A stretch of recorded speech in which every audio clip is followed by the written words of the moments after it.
Happy Juneteenth. And welcome to the first annual WBOK 12:30 a.m. Freedom Day Festival. All right. I think I got all pieces of our title in that. The first annual. Thank you for coming out. This is very important. And we didn't want to just celebrate. We wanted to make sure that we celebrate with intent. And that's why we have a series of panels. And the first one is starting right now. Thank you. This panel, which will be led by our moderator here, the wonderful and beautiful Reagan Sidney. Give her a round of applause.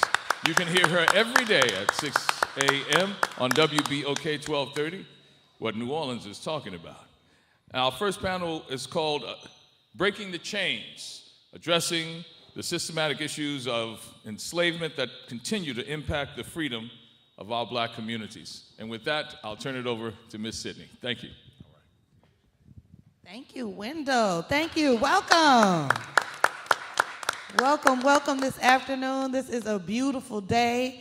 It is hot, so we know it's June in New Orleans, right? Thank you all. Like he said, I am Reagan Sidney, the host of the Wake Up Show every morning at 6 a.m. right here on WBOK 1230 a.m. And so I have been tasked with hosting this panel discussion and moderating it. And I want to start with Pastor David Pontan. He is a pastor, entrepreneur, and a wellness coach. Good afternoon, sir. Y'all can give him a hand.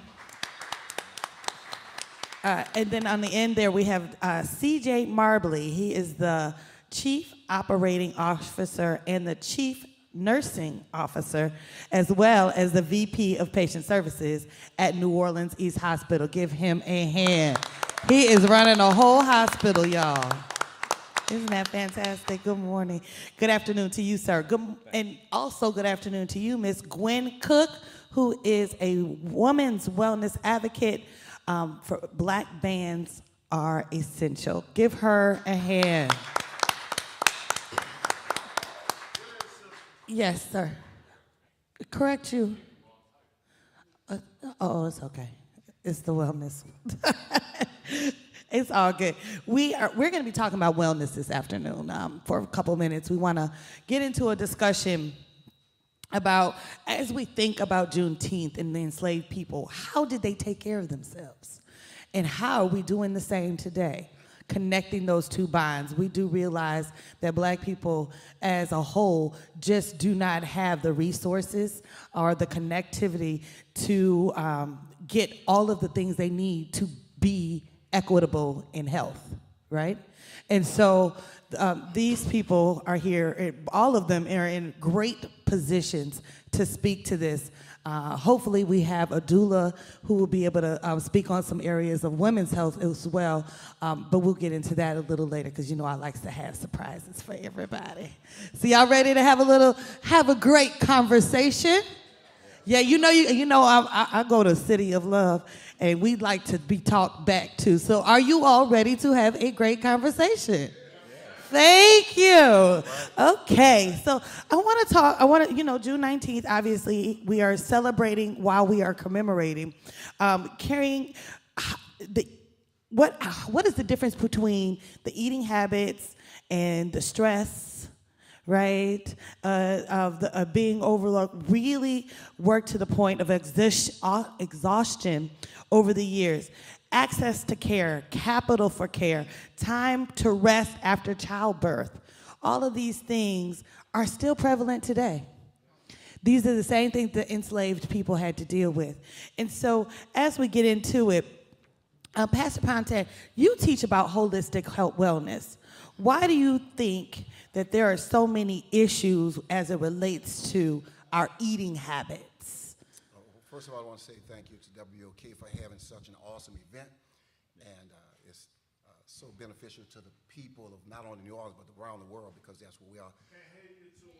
Well, I wanted to say thank you to WBOK for having such an awesome event, and that this event is going to be a blessing to the whole world. And to address your question, come a little closer, all right? To address your question, today what we find is we have the possibility of changing lives today by allowing our food to be our medicine and medicine to be our food.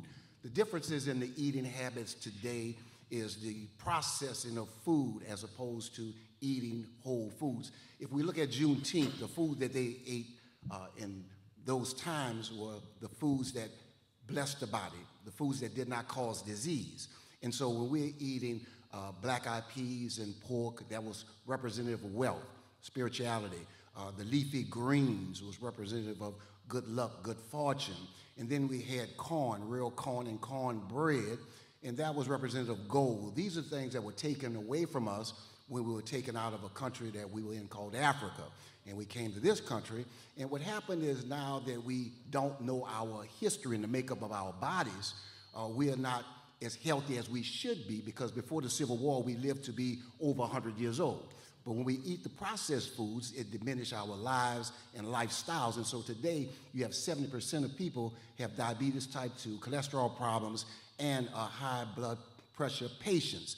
Many of the people right now are not actually patients, but they've been put on medications that will cause them to be on medication the rest of their lives. But if we go back to the Juneteenth diet, starting today, within 30 days, we can have another festival of how we eliminated medication from the lives of many people, cholesterol, diabetes type 2, and high blood pressure. In 30 days, eat those leafy greens, eat those yams, eat that cornbread from real corn, and those black-eyed peas without the pork. We're going to just let the pork go for a minute, and we're going to find ourselves normalizing blood pressure, normalizing diabetes type 2, and normalizing cholesterol. And so the difference today is we have access to these foods, but we rather drive through than cook in our homes. And so if we get back to cooking in our homes, the food that you can sit at a table and eat on a plate and smell good, and put those greens, mustard greens, collard greens, and cabbage on the plate, put them sweet potatoes on that plate, the food that came from the Africa that we came from, eat the food that they're now calling themselves vegetarians. You're not a vegetarian. These are the foods that humans eat. Yeah. And so you're not anything special because you're eating things that humans eat. We want you to get rid of these medications. And I'm not against medication. I'm just against people being sick. And I agree with that. And so with that in mind, 30 days from today, if we start eating the Juneteenth diet, and these are the things that you told me to look up, black-eyed peas and pork, cornbread and corn, sweet potatoes, collard greens, mustard greens, and cabbage, then there's no diabetes in this. There's no cancer in this. There's no disease in these foods. Let's try it, and I guarantee you, you're going to get the results. Thank you, sir.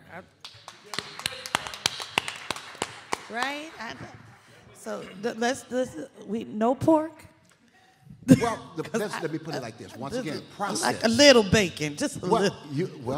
If we get back to the real pig, the pig that we had, instead of the pig that they give us, which has all the antibiotics and the steroids and the hormones, and you can't get rid of those things. So if you go get your real pig, and we slaughter them like the ones they have in Hawaii, but we're not in Hawaii, or the ones that we used to have that we don't have, yes. But a little pork, but we're not celebrating Juneteenth every day. So remember, that was a meal that was representative of wealth, the spirituality part. As a pastor, I not only want to keep people spiritual, I want to keep people on earth. So everybody going to heaven. Yeah. We need to keep some people here alive and well, and get black people to start living to our age of 100 years old, because it is possible if we begin to become disciplined again and stop eating from the drive-through, start driving by.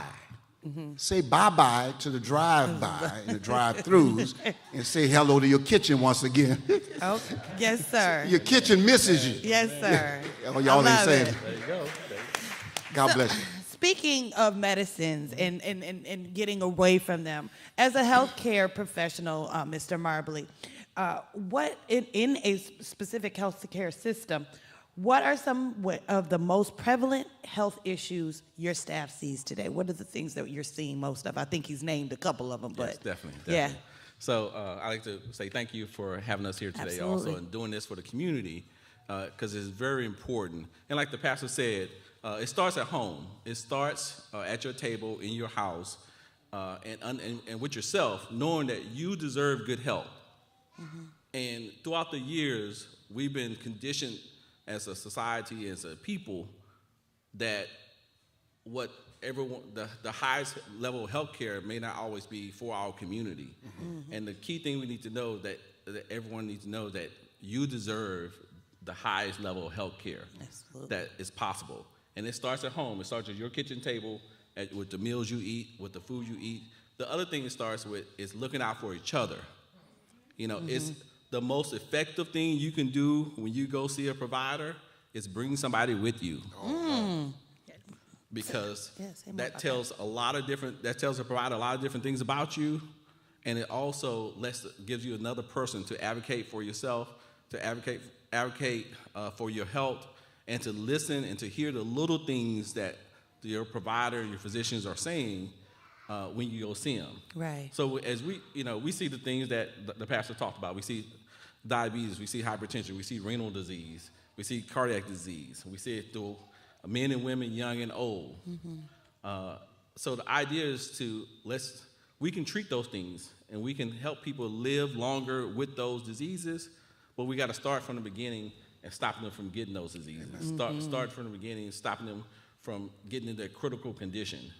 And that is providing health care in the communities where people can access it readily. Regularly. Yes. And readily. Yes. That it is in their neighborhoods. And we are in a city that statistics have shown that there's a 25-year life expectancy difference. Wow. 4 miles apart in this city, in Orleans Parish. Wow. Between Treme and Lakeview, there's a 25-year life expectancy difference. Amazing. So the pastor talked about us living longer to the point that our ancestors did, to 100 years old, 100 plus. That's not happening for us. And their working conditions were way worse than ours. Way worse than ours. They worked from sun up to sundown. They had a baby on a Monday and was back at work on Wednesday. Right. There was no excuses back then. And so what are our excuses? What can happen in 25 years? Exactly. Like, what kind of economic development we can do in 25 years for our families? If we have an extra 25 years. Right. What kind of education we can pass on to our kids if we have extra 25 years. So it's just not about health. It's about wealth. It's about the community. We pass it on to legacies and inherited wealth. Yes. So just don't think about it just as a physical body, but is the health and well-being for your family and your community what we're talking about. Absolutely. And Thank you. It's attacking that level. Absolutely. Yeah.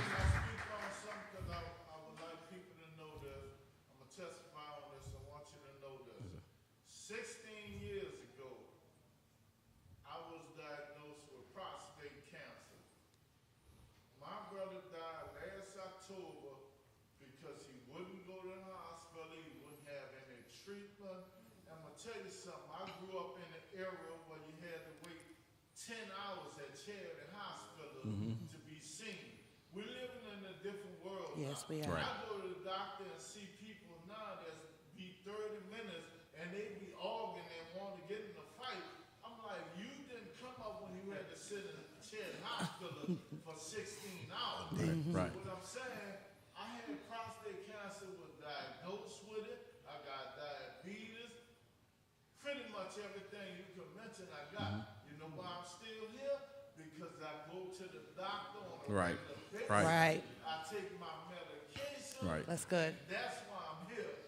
And I'm interrupting y'all to just say, our people need to realize we're living in a different world now. Yeah. We got different things can help you keep living. Amen. Yeah. Right. If you care about that, go see your doctor. Absolutely. I had prostate cancer for 16 years, and I'm still here. Amen. Thank you. The resources are there. We just have to tap into them. The resources are there. Speaking of resources and cancer, Ms. Gwen, can you tell us a little bit more about some of the things that are resources for women who have had breast cancer and the such and the like? Okay, first thing I would like to say thank you for having me here. Once again, I want to say thank you for having me here. As a hairstylist of 37 years behind the chair, I've seen a lot of hair loss, and most of that is actually from some of the medication, stress, And what I would like to say is that I would love to be a part of the Juneteenth diet starting today, to where that can help our clients as well as the cancer survivors, and in providing the healthiness and the greens and things that we need to go back to, that would help us with this hair loss situation. And a lot of the medication is causing that, as well as, like you say, poor diet. And what I like to do, and what I do, is provide prosthetics not only for cancer survivors, but for those with alopecia and those with hair loss, which come from mainly our diet and also the medications that they are on. And that's what we find, that once we go back to, like you said, eating the proper foods and a proper diet, that can also help us with our hair loss. And also, what I was saying is, with the breast cancer survivors, what I would like to do, and what I do, is provide prosthetics, not only hair prosthetics, but now the breast prosthetics and the undergarments. And like I said, after styling hair after 37 years, I have seen so many clients with hair loss, and now that's the area that I'm in, providing prosthetics. So again, the resources are there. We just have to reach out. Yes, and they can come to me. I am at 504-366-HAIR, and I can be able to help you provide the resources and things that you may need or may not know, even in reference to insurance, what it covers and what it doesn't. So here I am at Sisters in the Spirit, Glam Wellness Spa, that can help you with your situation. I love it.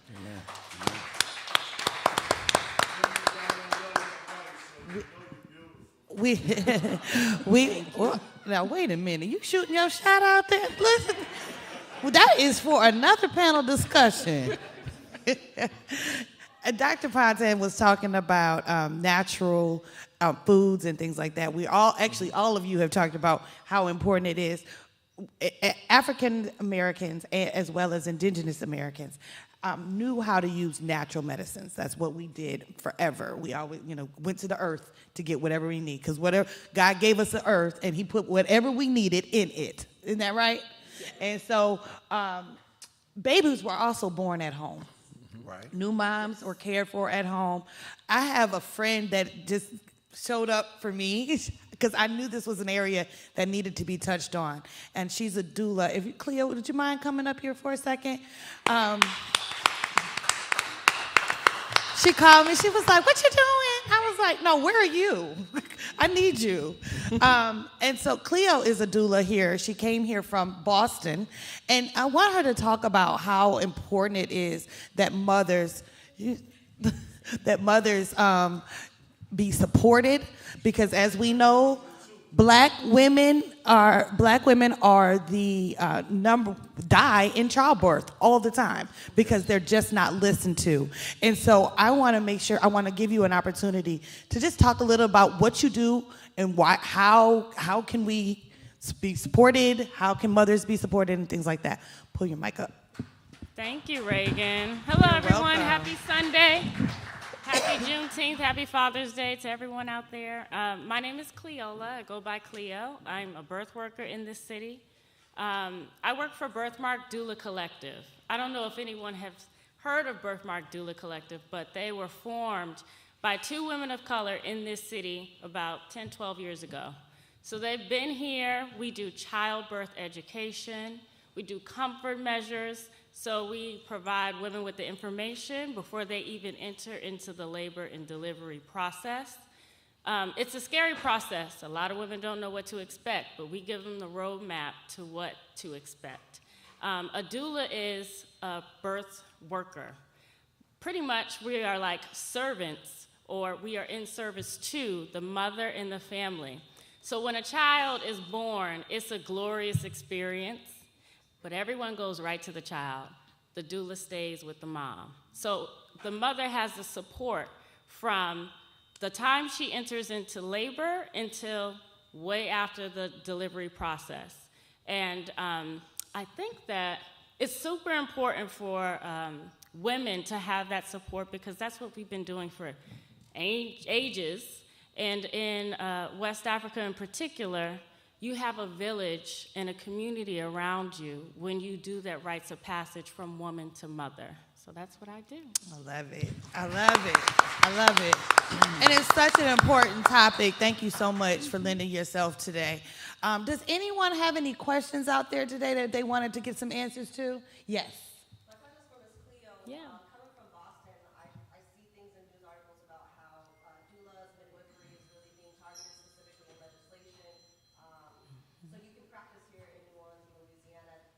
Have you personally encountered anything where your practice is being stopped or rallied against by, big pharma? And say, no, you do not have control of our uterus, you don't have control of our bodies. That's right. I'm also pro-choice, gladly pro-choice. That's right. So I support anything that a woman chooses to do when she conceives. Well, you know how I feel. You ain't got one, you don't get to say nothing about it. Right. Period. Thank you. Yes, sir.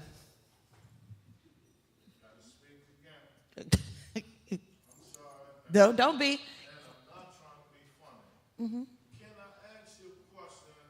Is it possible that y'all could do something that let people know, I'm saying younger people, because I do realize that it's so easy to get yourself checked out now. We don't live in a charity hospital era no more where you have to wait 10 hours, and that's where I come from. Right. To receive health care. How do we communicate that? The message out that is so easy To get health care. The reason that I'm not dead now is because Right. I go to the hospital on a regular basis. Never was scared of doctor. Right. Never was scared of shot. That's why they found out I had prostate Right. cancer and was able to treat me over the years, and I'm still here. But a lot of youngsters and older people Don't know that. Yeah, let me get that answer from you. Let me get an answer for you. I'm gonna get you an answer on that, Mr. Marbley. Yes. Mr. Marbley. Yes, yes. So we, New Orleans East Hospital and Ashe Cultural Arts Center has formed a partnership, and we've developed a program called I Deserve It. Okay. It's a program where we've trained 15 community health workers to service Orleans Parish, and these are musicians, artists, culture bearers, people who are respected in the community. We trained them to be community health workers to get the message out about health.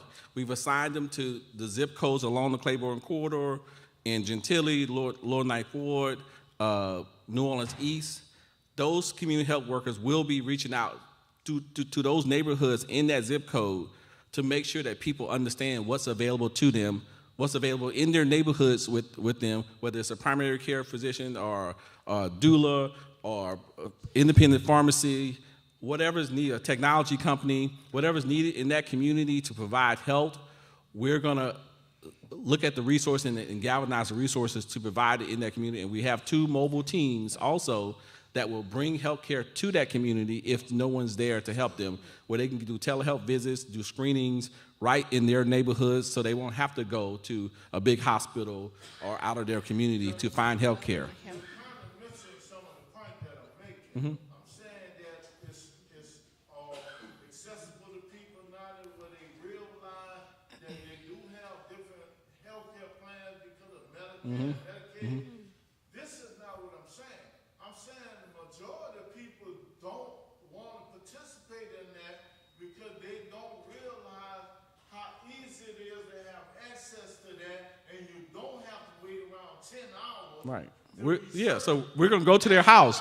We're going to their house to tell them. We're going to their community, their neighborhood center, their house to tell them what's available to them, to teach them how to access that health care, and to also let them know that they deserve that access and they deserve all those things that they see other people get. Fantastic. We're going to tell them. And they do realize it's time sensitive. Right. You don't have to wait 2 days. Absolutely. To be seen and assess to your situation. Do they realize the time thing? Because I'm telling you, I'm in an environment where it's not so much people don't have access to health care. My health fair, June, October. Right, right. Well, you know, another thing, brother, what you need, let's do this.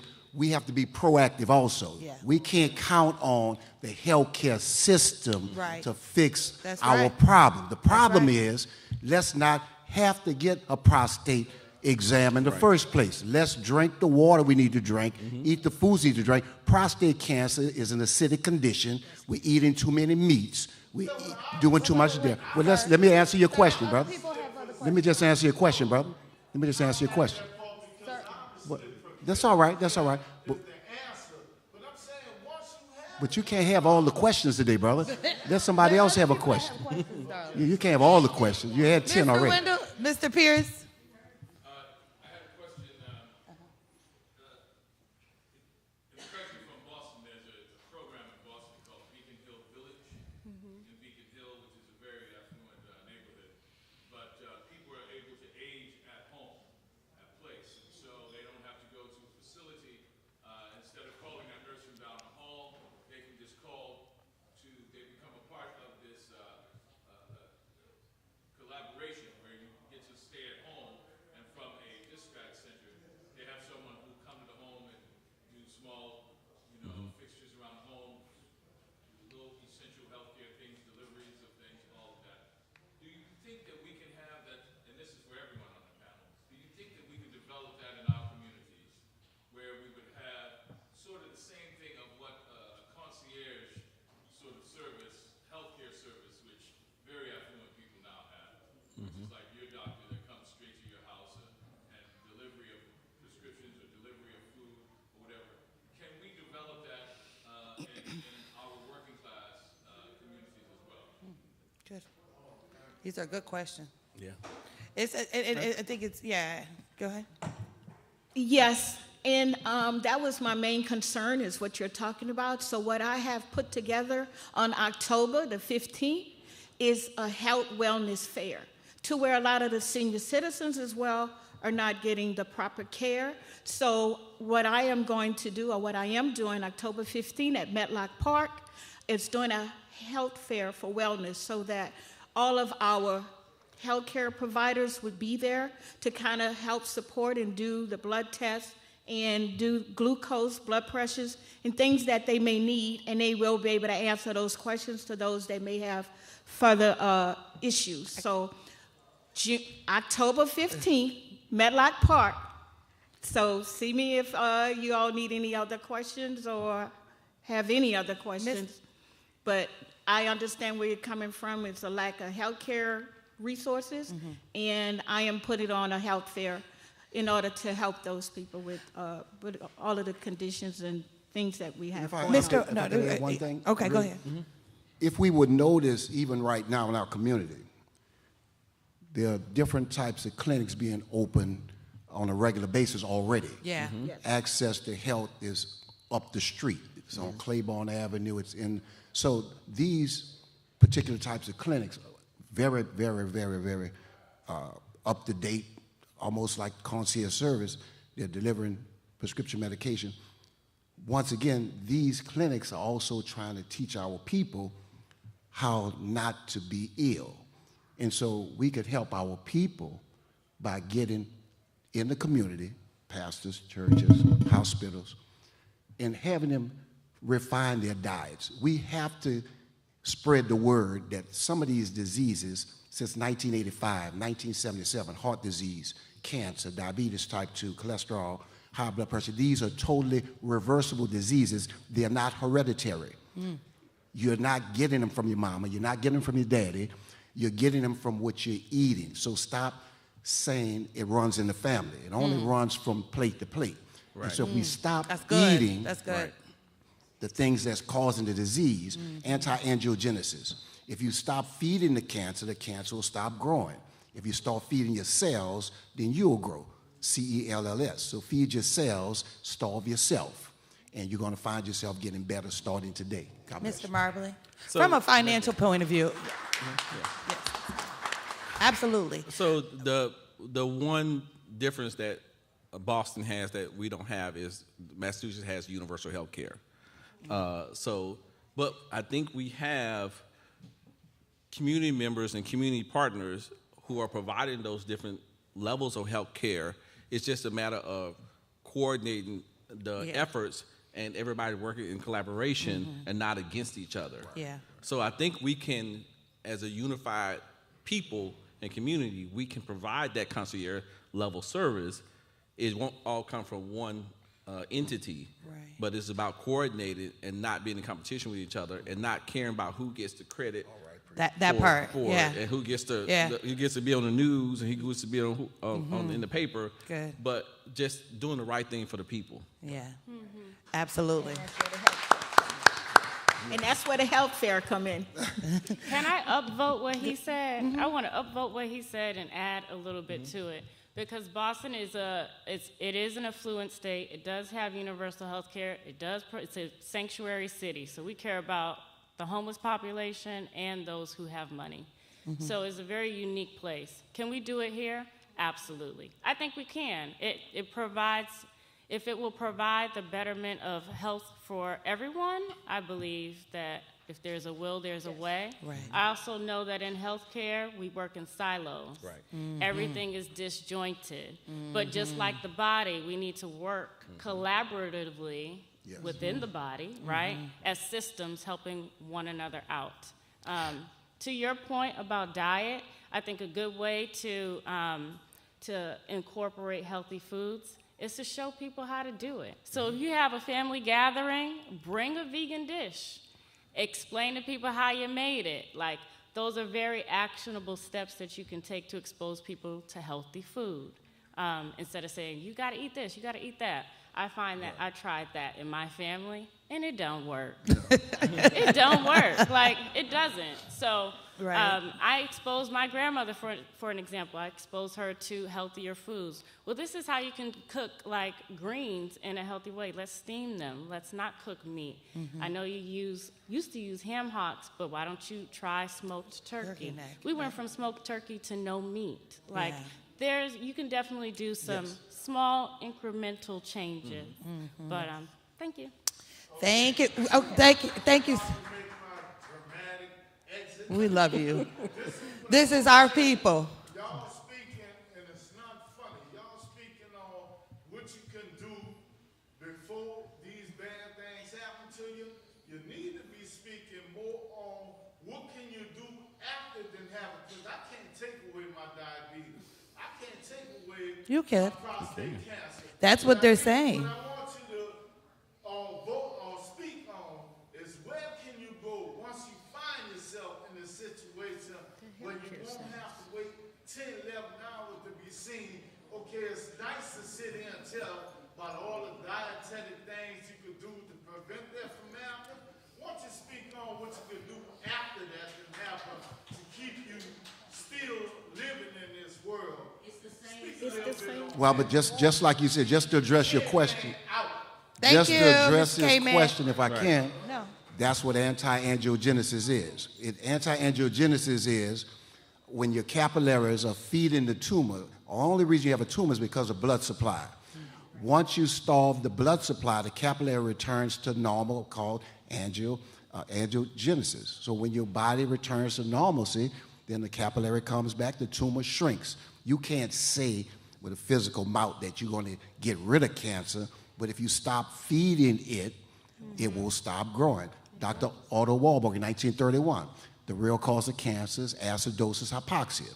If you stop acidifying the body and put oxygen, water, oxygen in the body, cancer can't live in an oxygen, alkaline environment. That's scientific and medical fact. He won 2 Nobel Prizes proving that cancer can't live in that environment. And so if we get our bodies in the environment where cancer can't live, leafy greens, beans, yams, come on somebody, without the fats, without the oils, drinking water. God didn't design Coca-Cola, soft drinks, energy drinks, thirst quenchers, water, leafy vegetables, and beans. You will live to be 100 doggone years old. God there bless you go. Y'all give it up for the panel. I want to give, again, thank you to Ms. Gwen Cooks, Pastor David Patin, Mr. C.J. Marbley, and, of course, my doula, Ms. Cleo. Thank you so much. Y'all give it up for them. Thank y'all for giving your afternoon. Thank you all for coming. We appreciate each and every one of you. We love that you love your communities, your bodies, our families. Continue to support all things Black, specifically WBOK, 12:30 a.m. at 6 a.m., because I'll be there. Y'all have a wonderful day. Thank you so much. Oh, yeah. God bless you. Sure. What's your name?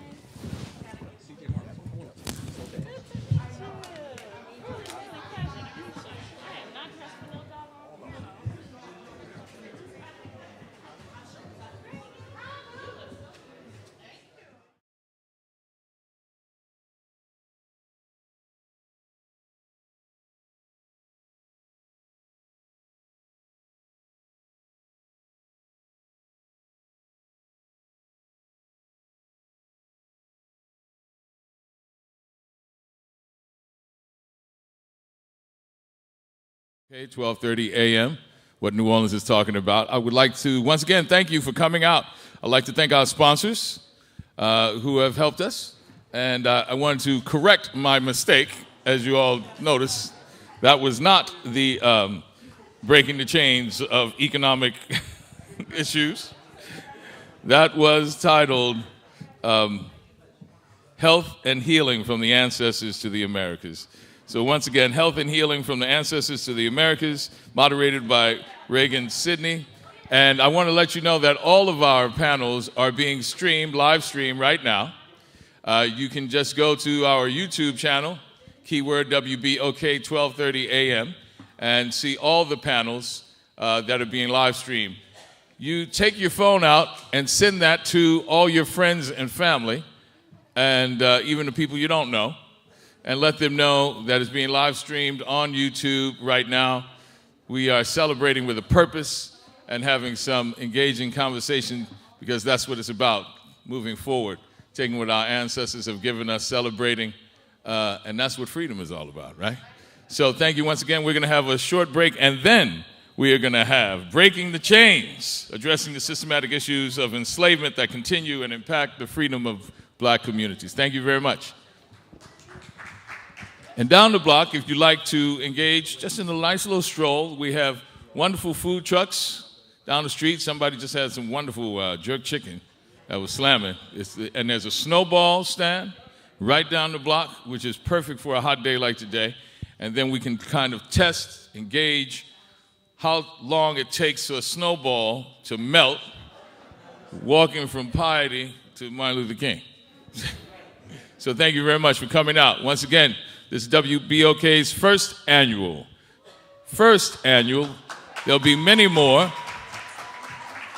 Juneteenth Freedom Day Fest. Thank you very much. That's about time.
Starting our next panel in just a couple of minutes.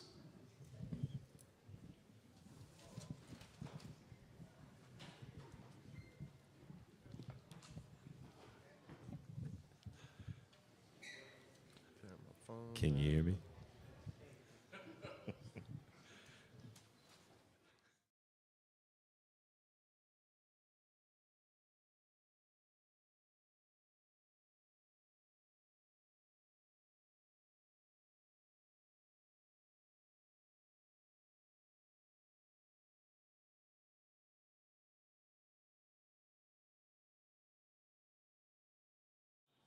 Thank you for coming out to the first annual WBOK Juneteenth celebration, our Freedom Fest here. And this is our second panel today. It's about economic empowerment and how we as a community can create those economic engines that we know as the 21st century social justice movement for all those who are in underserved communities and how to strengthen our communities.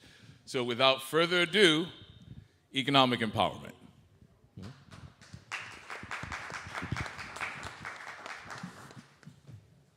Thank you, Mr. Pierce. Let me introduce the folks that we've got on the stage here. We've got Norman Barnum, Mr. CEO there. Tish Allen, who's the Vice President of Hancock Whitney. John Winthrop, I'm a personal fan, CEO and brewmaster of Cajun Fire. Jonathan Stewart of the Stewart State Farm Agency, and Jeff Thomas, of course, the owner of WBOK.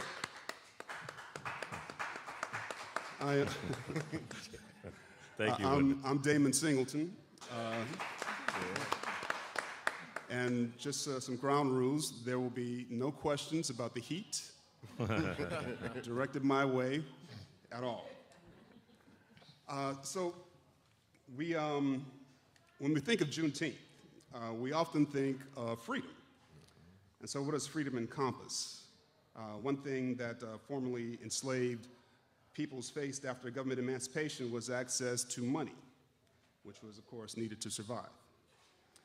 They had to provide for themselves what they'd been provided for by their enslavers, like lodging, food, clothing, transportation. They'd been kept in the dark, so they would remain ignorant intentionally. In fact, it was illegal to educate a slave. And today, we still see the impact of that injustice in areas like home and business ownership, access to cash, management of credit, and wealth. So let's talk about this. So, to Jonathan Stewart, economic freedom. So what does that mean to us in today's context? Well, I think it plays into, if we just look at being free, right? Let's start with the freedom part. Freedom doesn't necessarily mean equal. We can just look at New Orleans as a city historically that was with redlining, right? Redlining kind of built communities of pockets of black people. However, it wasn't comparable to what we saw with maybe in white neighborhoods, right? Basically, as housing prices elevated and started to rise, right? So we missed out on that economic portion because essentially we wasn't able to purchase homes that was comparable to whites. And that kind of transcended along all the way down to economics. And when we talk about economics, starting a business, how do you get the capital if you don't have the equity in your home to start a business? So immediately what comes to mind is just the freedom of economics in housing and also in business. And so, Jeff, how do we get there? Well, you know, one of the things that I think about when we talk about this is the context of what we can do. There are disparities that John just talked about that exist in economics and that kind of stuff. But what we can do is make ourselves bankable, make ourselves able to be in business. And so that means we need to do the kinds of things that business people do, which is that so many times people want to run a cash business. But we need to legalize our business structures We need to actually create LLCs and corporations. We need to open bank accounts. We need to do the kinds of things to make sure that we are able to, to have loans given to us.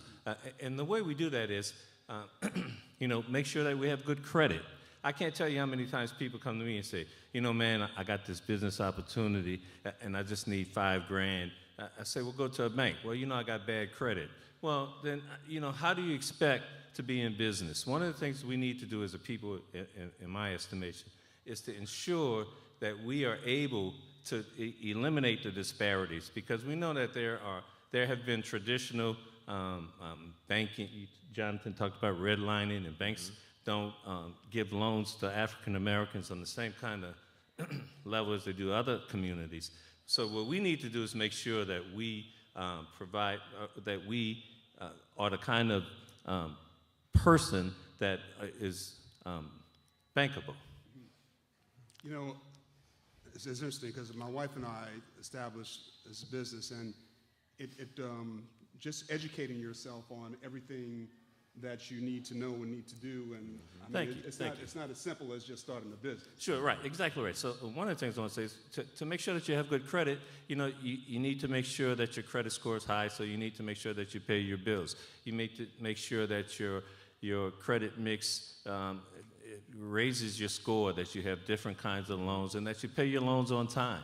You need to make sure that your business structure, you open an LLC, that you have a real business organization. You need to make sure that you do the kinds of things that you can go to a bank and say, hey, loan me $50,000. You need to be in business. You need to have a track record.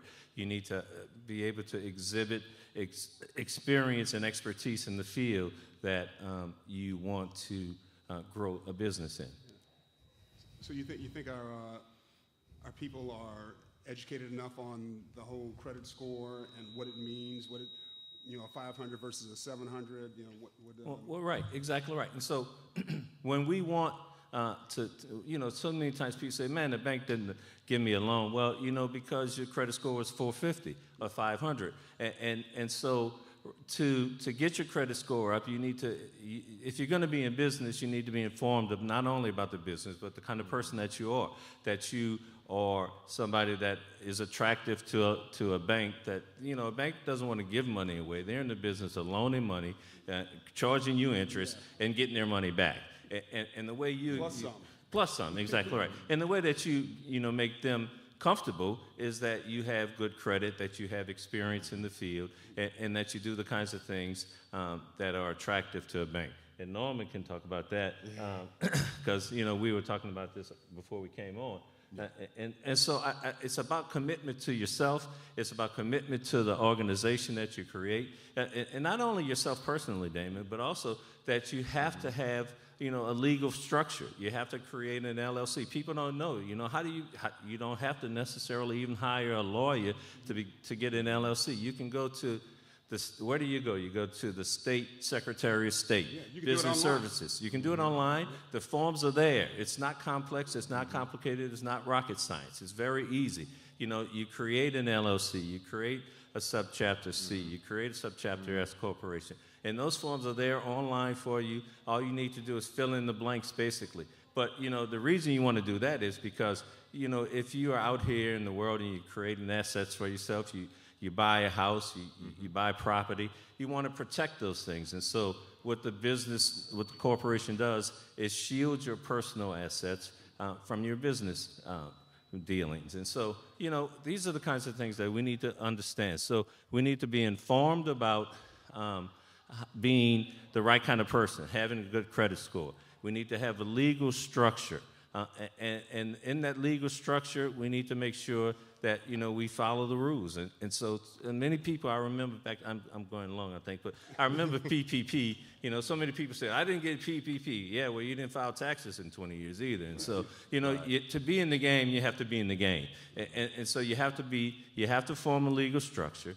You have to have good credit. And you have to be about your business and being a subject matter expert in whatever it is you're trying to do business in. And Norman was a part of this personal conversation. Right. Yeah, there's a lot of things that have gone on the first panel and this panel that would come back to some foundational steps of what we have to do as a community, as a people, on how we start to actualize. And I think it starts with some of the good habits that Jeff spoke about. But after we had the good habits, how do we now have the access to capital? All of my panelists on here, John specifically, how do we help them scale? What is the role that we play at New Orleans Business Alliance as a public-private partnership? Exactly what are these steps? Because so many times the community is like, I hear this name, but what do you do? Right. And how does that affect me as a business owner or as a community member? And what are the foundational pieces that will then help us scale and have wealth and create wealth opportunities, create equity for ourselves? New Orleans Business Alliance tagline is culture, equity, and prosperity. And so what are those tangible steps that we need to take? The first step is personal responsibility. When you create a business, the structure for your business. But I think the most important thing, becoming the expert in your business, in your industry, in your market, your analysis, understanding the metric of success for your business. And those are the things that we help at the New Orleans Business Alliance. We're not going to do it all. We have a whole ecosystem in this city that will help businesses from startup to finish.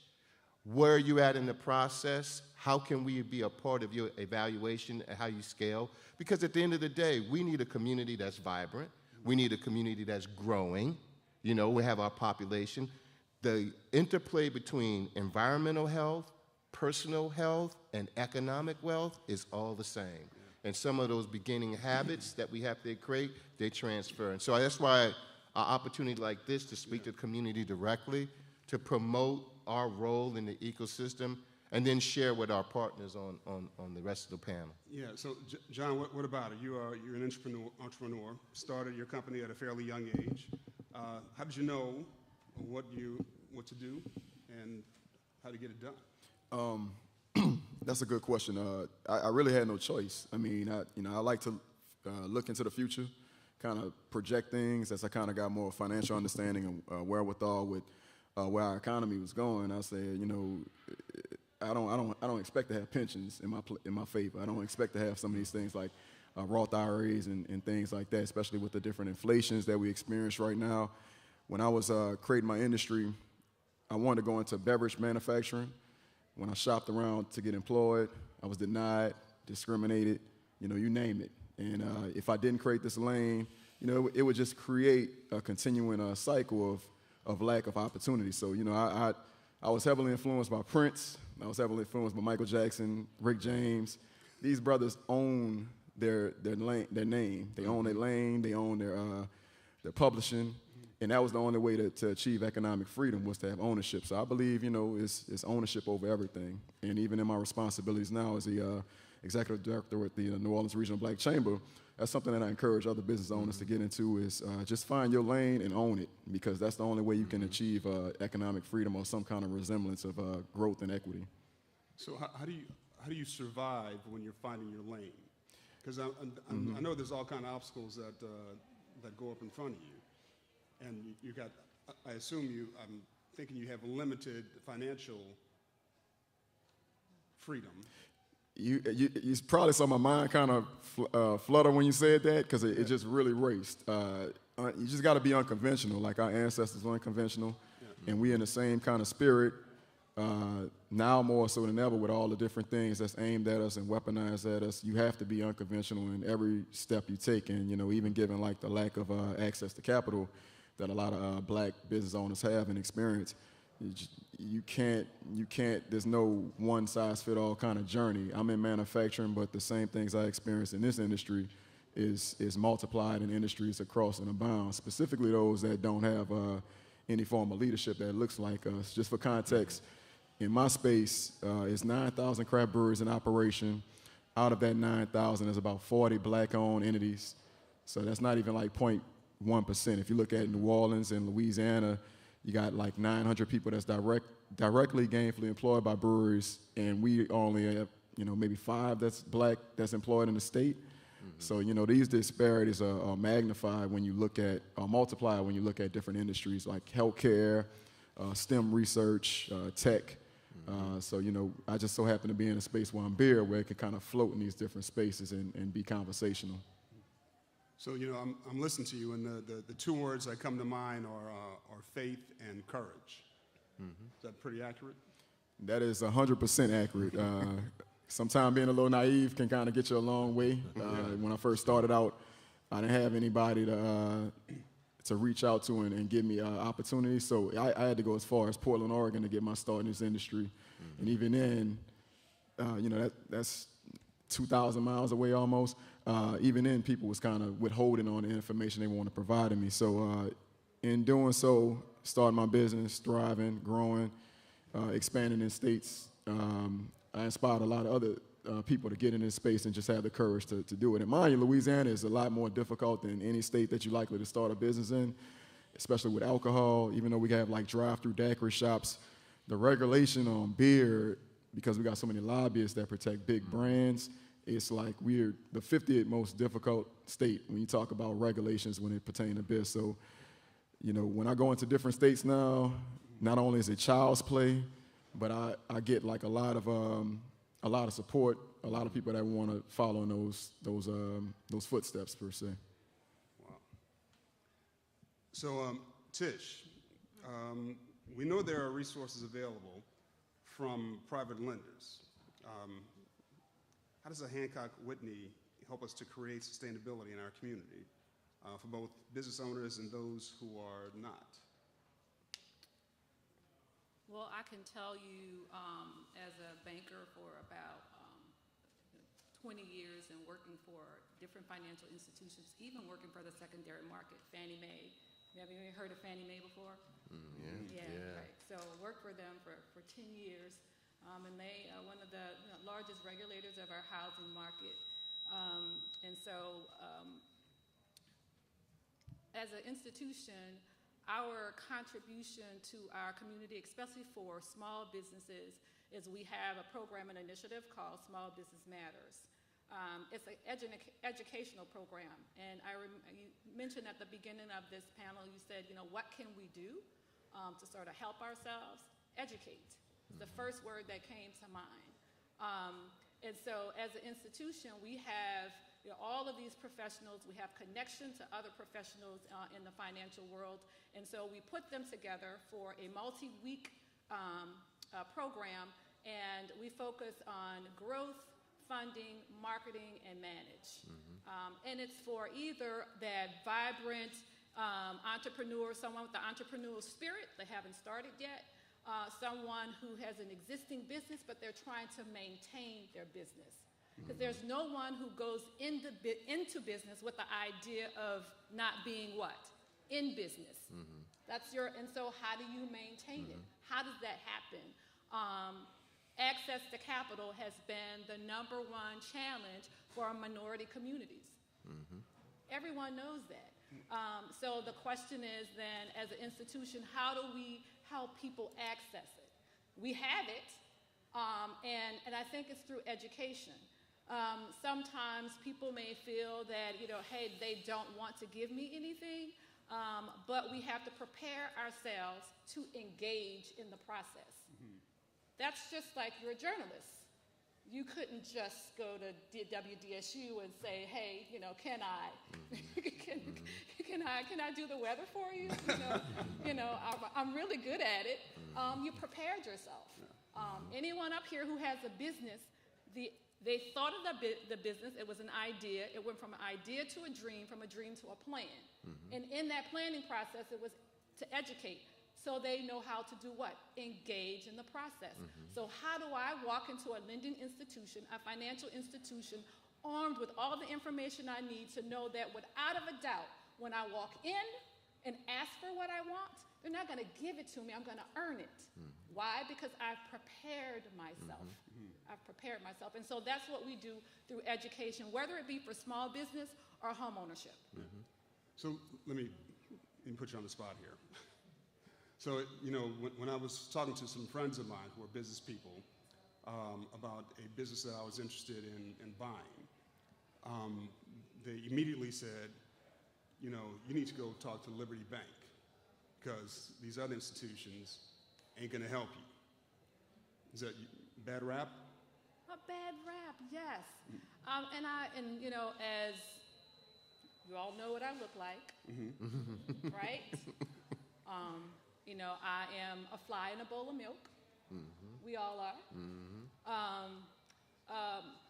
But again, one of the reasons why I got into this business, because when I started out, I hated to see our people who look like me, whether underserved or not, come in and they're not prepared. They don't know what to do, and they're nervous.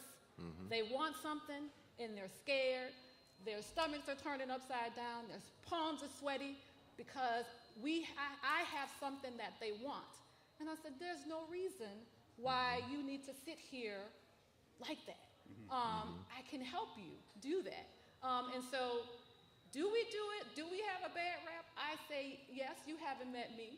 You haven't met a lot of bankers. So if we remove the name, I want you to think about the banker. Have you ever walked into a place and it was about the person you met and maybe not the reputation of the institution that they work for? Whether it has some validity or not, but you met that person, and that person was the person that changed your mind about that institution because the experience that you had with that person. And so a few people aren't a reflection of an entire organization. Otherwise, I wouldn't be there. All right. Okay. So, Jeff, you've been pretty quiet. So you're a lifelong resident of New Orleans. How have you seen the economy change and grow? So, you know, listen, I think it's cyclical. I think New Orleans has, I can remember when Claiborne Avenue and Aretha Castle Haley, formerly Drydes Avenue, were where black businesses thrived. And now we've had other black businesses, WBOK, for example. I'm so proud to be partners with some of the smartest business people I know, Wendell Pierce, Troy Henry, Cleveland Spears, great businessmen in the community. And there are other black businesses that are growing now and thriving now. Some of the trash companies got the biggest biggest government contracts in the history of this city. But also we're seeing gentrification in our city. And as residents are gentrified, I think so are our businesses.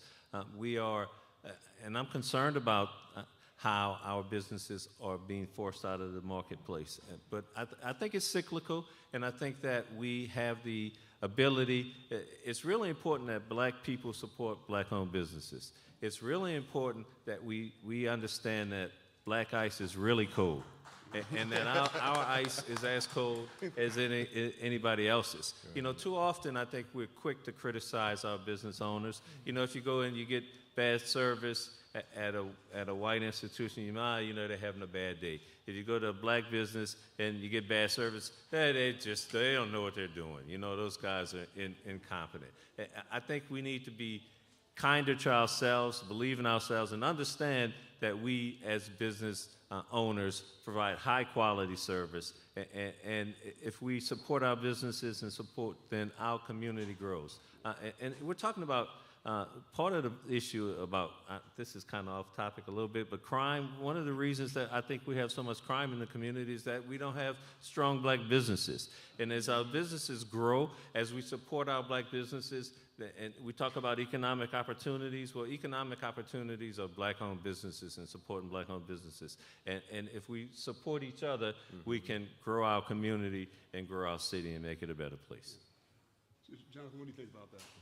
I think it's right spot on.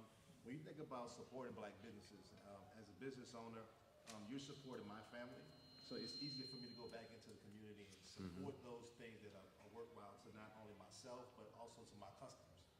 As a part of what I do at my agency, I love to go out and make sure that we support nonprofits that support our people in our community. So I think that's a great way to start by supporting black businesses. And also, as businesses grow, we employ other people in the community. Yeah. You know, I was talking to several frat brothers of mine last night, and one of them who was with Barack Obama when he was first running for president. And the discussion was that he doesn't have any problem, Barack doesn't have any problem convincing white people he can win. The problem was convincing black people that he can win. I just thought that just kind of blew my mind. Perry Scholes is here with us. And we're gonna take some questions from the audience if you all have any, or Perry, if you have any comments about anything that's taking place here. Lots of comments about this discussion. So,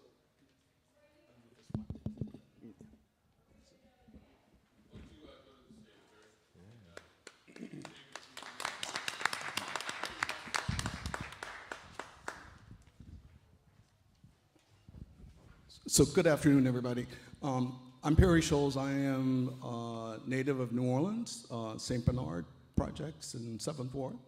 And I'm the chairman of the board for the Regional Black Chamber of Commerce.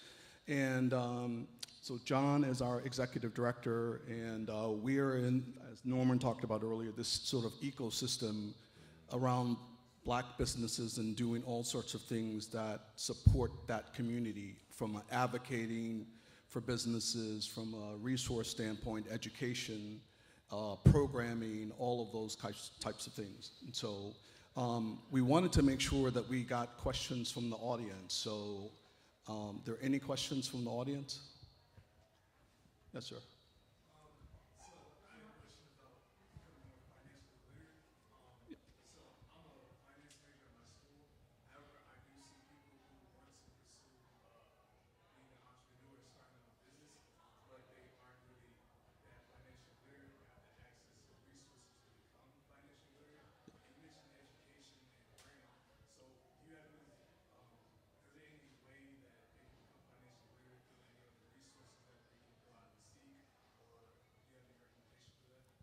Yeah, so the question is about becoming financially literate. And so my background is restaurant operations earlier and human resources, and now I'm an entrepreneur. So I realized after a long time trying to do my own QuickBooks that I was not financially literate. So definitely there are programs that are in the community where you can get training. So NOLA BA does work. Urban League does work in this space, Southern University in New Orleans. So there's a huge ecosystem here that's dedicated to supporting black-owned businesses. If you're a young person, what I would tell you is John, who is our executive director, has 2 degrees. His second degree is in, refresh my memory, finance, some type of finance. Yeah, political science and master's in community development finance. Yeah, so, opportunity while you're in school to take some classes in, accounting and finance and maybe even pursue some sort of degree there. But there are definitely organizations in the community that support those programs. So Black Chamber of Commerce, you can look on our website. We're doing a session on Tuesday evening with the SBA around getting yourself ready for government contracting. And the foundation of it is exactly what we're talking about here, which is you have to have your books in order. You have to be able to report financially on a regular basis. And that's where the big contracts come from. So we have other people here on the panel who've, and then Tish, go ahead. And then also, just to communicate Hancock Whitney's contribution to what you just asked about, we're starting with HBCUs, but we're going to sort of expand the program to the other universities, where we actually take our professional staff, work with the business colleges at a lot of the universities to create financial literacy courses, so you can communicate directly with professionals that are already in the fields, whether it's wealth management and you want to get into stocks and bonds and trading and all of that, or if you want to be into housing and community development, we have folks that actually that do that as well. If you want to be a private wealth banker, whatever it is, we're going to bring those professionals, pull them out of the office, bring them to the university, put them on campus, so that way you can interact with them, and also they can sort of give you sort of the one-on-one on economics, banking, and finance. So just look out for that. We hope to do it through HBCU Week, to announce it.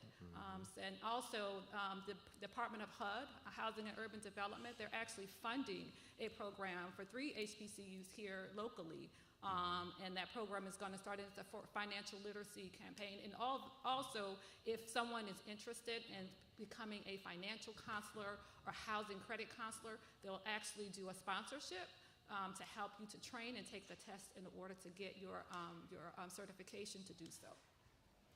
Yeah, and the last comment on that one, all the banks online have courses, little tutorials that you can go to. And, you know, Tish talked about being afraid to talk to the banker.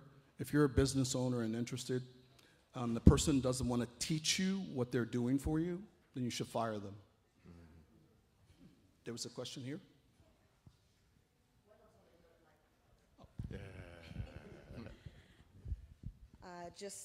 I was thinking, listening to what you were saying, sir, about how with gentrification, New Orleans changing, a lot of black businesses are not, they're being gentrified as well. And so I'm coming from the Bay Area and Oakland, specifically with marijuana legalization. I know there's a lot of money that's in that sector. The city of Oakland had to pass ordinances that said if you were going to own a dispensary within the city limits, you had to have 30% people of color working, and there was a certain percentage of people who were also had a record of nonviolent offenses, so we could try to bridge that gap of people being closed out from their own industries that have been, you know, serving time. So is there anything like that that you see happening in New Orleans? Any of you were kind of doing those preventative steps to ensure that people aren't being taken out of their businesses and their communities? Go ahead. Yeah, no, I think, look, we've touched upon gentrification and the movement of wealth into our community, but not with the ability for us to stay engaged. And I think that is the issue that we're going to deal with, a executive, judicial, or legislative fix that will make sure that we can grandfather in some of our indigenous folks in the community. But we also going to have to be able to build out a game plan, a methodology that helps the folks in the community be a part of the equity growth. And I think that is the other piece of this equation that we're all grappling with. How do you create wealth and equity in community without gentrifying being the catalyst? And I think that's one of the questions that we're dealing with at the New Orleans Business Alliance. Every community wants the same thing: arts, culture, cleaning, greening, security. When you have those things, it naturally starts to trend towards people wanting to buy in the community. And so we want that in our African American community, and we want to be able to stay in that community. We have to be able to balance both of those things, and you're not going to be able to balance that without a legislative fix to some degree, and then an ownership fix to some of the things, some of the habits. How do we stop being renters in our community and be an owner in that same house? And I can tell you a personal story which was shocking to me when I realized that the house that my grandmother and my grandfather had on 3rd Street was not their house. They rented that house. That's a house that I knew for many, many years. And I couldn't fathom that they had to move because they didn't own it. And I think as a family, we wanted to make sure that that was not going to be another event in our family on how these symbols of our family structure would be taken away from us. And I think those are the habits that we want to instill. How do we create ownership? How do we pay those taxes? How do we make sure the credit score is right? How do we scale within ourselves? The biggest thing that I've seen as a part of the New Orleans Business Alliance, and what we really want to focus on, is you can give an incentive to somebody to come to your community. One storm, they're gone. If you're not about this, you're not going to stay here. But how can we invest in ourselves and scale ourselves organically? One small business at a time, one relationship at a time, one interaction at a time that we're doing right now. And I call that the singles and the doubles and the triples. And so what we're trying to do is make sure we can scale. John, how we go from single, double to triple to multiple Cajun fires. And that's how we're going to have to be able to grow it here. And then it's going to deal with all the things that we want as a community: greater quality of life, greater recognition for what the culture bearers have done in New Orleans, how we scale that experience. But I do think it's a combination of things: a legislative look, a look for ourselves on how we scale ourselves, and then the discipline. I'm not going to buy something unless it's on Claiborne. I want that money to recirculate 27 times before it leaves Claiborne.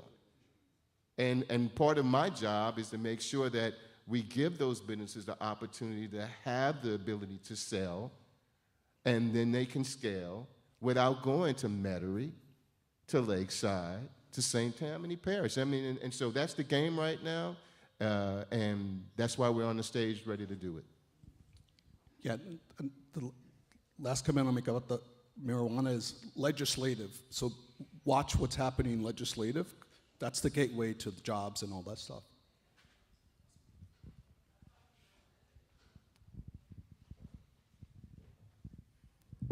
Hi, this is not so much a question, but it was a statement. I was wondering, how can we get to be we as a collaborative? What we tend to do is we tend to think separate. We have the Chamber of Commerce, and we have the Black Alliance, and we have beautiful WBOK. And I understand that in order for them to get where they are today, we had to have 4 gentlemen to get together and say, let's form this collaborative. When we talk about people, how do it free us? That's the bottom line. What is it that we need to do collectively? I have nothing against Mr. Whitney and Hancock. I like, I don't know who they were, but I know who they were, but what I'm saying is we keep looking to be healed from the people that inflict the pain. We keep going. I would like to be the chocolate bowl, have a chocolate bowl with the chocolate fly in it, and for once, and not always have to go to someone else. Why can't we get together? We have brilliant business people. Why can't we get together and say, what is the we? Who is the we? And what are we trying to accomplish in the end game? I want to be able to go to Thomas and Singleton Bank and say, this is what I need. How can you help me? How can you help me form my business plan? We have to look a little bit higher sometimes than separate. Mr. McKendall is wonderful. Liberty Bank is wonderful, but I live in a community where I can't even go to Liberty Bank in my community. I have to go outside of my community to go to Liberty Bank. And so I just want us to start thinking collectively as a people, because this is the only way that we're going to be able to have our own, to get our own. I like what the gentleman just said. We think about community. Just think about who is the we and how we can get ahead like that. Thank you. Thank you for your comments. And I think that's critical to the mission of WBOK. We want to provide the platform for our people to have access to information. We provide the platform for our people to speak truth to power, to come together collectively, to form the kind of relationships that are important that you're talking about, Darryl, to make sure that we understand that we are the we, that the strength lies in us. And it's up to us to pull ourselves up, and nobody else is going to come to save us. We control, to touch back a little bit about what you were talking about, we control the legislative process here in the city. We have the city council members. We have control of the mayor's office. We need to create the kind of legislation that protects and provides for our community, and that's what we try to do here at WBOK. I think from the aspect of the we, specifically, the we at NOLA BA was the ability to attract the EDA grant for a community investment fund. And I think that is the tool that all of us collectively could join into that serves as the catalyst alongside of the CDFIs and Hancock Whitney and Liberty Bank. But how can you invest into yourselves with a mechanism that is specifically designed to help us diversify African-American economy, tech, advancing in green infrastructure, the digital divide? There are things that we have to be able to get in front of right now, but retain an equity stake in. And so what is the mechanism to do that? And that's one of those things that the we at NOLA BA is creating, a mechanism for all of us to share in. I've always seen when people rally together on a definable point, a metric that we all agree upon, and then we say that's what we're gonna, this is the hill that we're gonna die on. And that hill for us is racial equity, wealth disparity. We have to be able to stop. Our balance sheet has to get stronger. So what are we going to do as the collective to make the balance sheet of the African American community stronger? In New Orleans, it has to deal with one thing, culture. We have to own culture, systemically be able to monetize it as African Americans in a way that is not just a pass-through for heads and beds and tourism. And so that is the thing that we're looking at, we want to address. We want to do it in a collaborative setting. That's why this is important to hear from the community. I'm not that smart. I can't give the answer by myself, but collectively, the we of us will get there. Wendell, did you? This makes a very interesting point. I was in Texas, and I don't know if you've ever heard of the National Association of Real Estate Brokers. It's one of the largest and the first trade association for real estate professionals, African Americans, and they actually celebrate 75 years this year. And there were other bankers that were in the room. And one of the things that I mentioned, although we all compete, business in various sectors, they all compete. But when it comes to the issue of democracy and housing, of equity and inclusion, it literally takes a community. And a community is very diverse. Money is green. Money is what? Green. Green. But look at who's in the room. A lot of us that's in the room, this is community. And so I talked to my fellow bankers, one institution can't take this on. One business can't take this on. It's too large of an issue for somebody to try to digest on their own. I would never come to work every day with that on my back. I need other bankers. Mm-hmm. We need each other because we all have a niche. Because I may be good at commercial lending. Another bank may be good at small business lending. Mm-hmm. Another bank may be really good at wealth building. We all have our lane. And so once you understand that and say, okay, why aren't they doing this or why? Because maybe they're not the best at doing that. So then you got to find out who's the best. Maybe the best is at Hancock Whitney. Maybe the best at something else is at Liberty. Maybe the best is at something else is an online institution. Who knows? But I think we are the we, and I have to just throw this in there for a second. So our contribution to the we, to the issue of financial diversity, is last year, at the end of fall of last year, we launched a program for majority minority communities. It was a mortgage loan at 2.25%, 100%, no mortgage insurance. Mm. Did you hear what I said? I heard you. Mm-hmm. Do you hear what I said? Yeah. I spent 4 weeks working on that. 100% financing, no PMI, majority minority communities. And then you say, well, what's a majority minority community? Well, guess what? I'm smart enough to know that I'm going to use the government's definition. Mm-hmm. Right? So the government says a community that has a population that's 50% or greater. So if 50% of the people or more in that community are minority, that is a majority minority community. Mm-hmm. So that product was designed to do what? To encourage growth, to invest in majority minority communities. And these aren't loans that we're selling. These are loans that we're keeping on our books. Mm. This is our own money that we've done that with. It's not at 2.25% anymore, because that was an introductory rate through, it was a 90-day thing, but the program not after the other day. The program still exists, but how many of you knew that it existed? Right. So I'm telling you today that it exists. So those are the things I think we have to share and let people know what we have, what people who understand what diversity and inclusion looks like, that work inside those institutions, are working on to make sure that we can get those type of products to the street. Which is why an institution like WBOK is so vitally important. We inform our community. We provide access to information. And most other radio stations, I don't think there's another radio station that would do what we're doing here today. And I want to thank everybody who's on this panel for lending your expertise, because this is what our community needs. And it's incumbent upon us to consume black-owned media. It's incumbent upon us to believe in ourselves, to get the information from people who look like us and will provide the kind of information that benefits us. And so, go ahead, Wendell. Thank you, Jeff. That's really important. We're giving a platform here so people can learn. So in our first session, which dealt with health, we had a takeaway, the Juneteenth diet.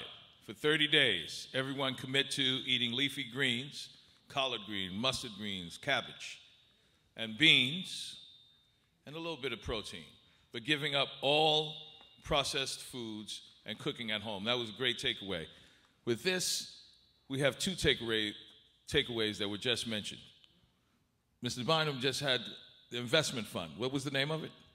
We call it the Invest NOLA Fund. The Invest NOLA Fund, a fund that the Business Alliance has, that they have gone out and gotten either a grant or federal money or from donors that is created. What's the size of the grant? We got a $400,000 grant to create the fund, right? And we'll be going out for the first round of funding. It is my hope to get $100 million into that fund to reinvest into the Orleans. $100 million. He's on camera. He just said it. That's right. On camera, on tape, being broadcast, and everyone in this room just got a piece of information. $100 million fund that's being built at the Business Alliance. Tish was just speaking about a product. It was 2.5, but after the Federal Reserve raised the rates the other day, they may have to go back to the product and change it. But right now, it's still 2.5. It's not. It's even lower. No, it's so. It is not. Okay, so let's take. But there's something else that she has that all banks have that I learned about and was a great takeaway for me, which is there's community banking, right? We all know about retail. We all know about commercial banking, and so few people know about the community banking side, where community dollars that come from the federal government that banks get for free, and they get to put it out on the street and put their little pork chop on top. Right? I shouldn't say pork chop. I just talked about the diet. Yeah, right? don't eat pork. Right? Leafy green. They put their greens on top, right? They put their greens on top. Right. Commercial banking. If they put that out, the more they put that out, they get CRA points.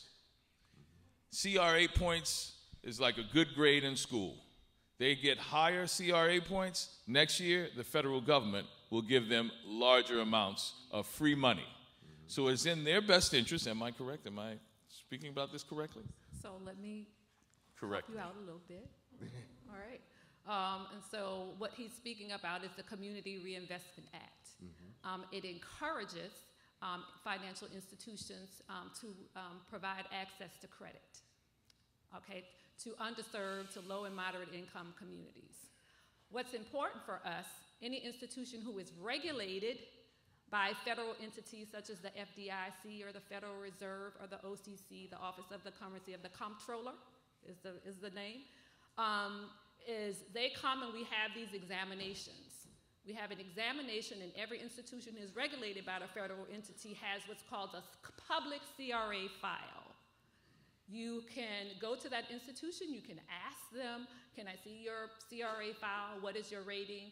How are you contributing? How are you extending credit to your community? Or are you doing it? What is your rating?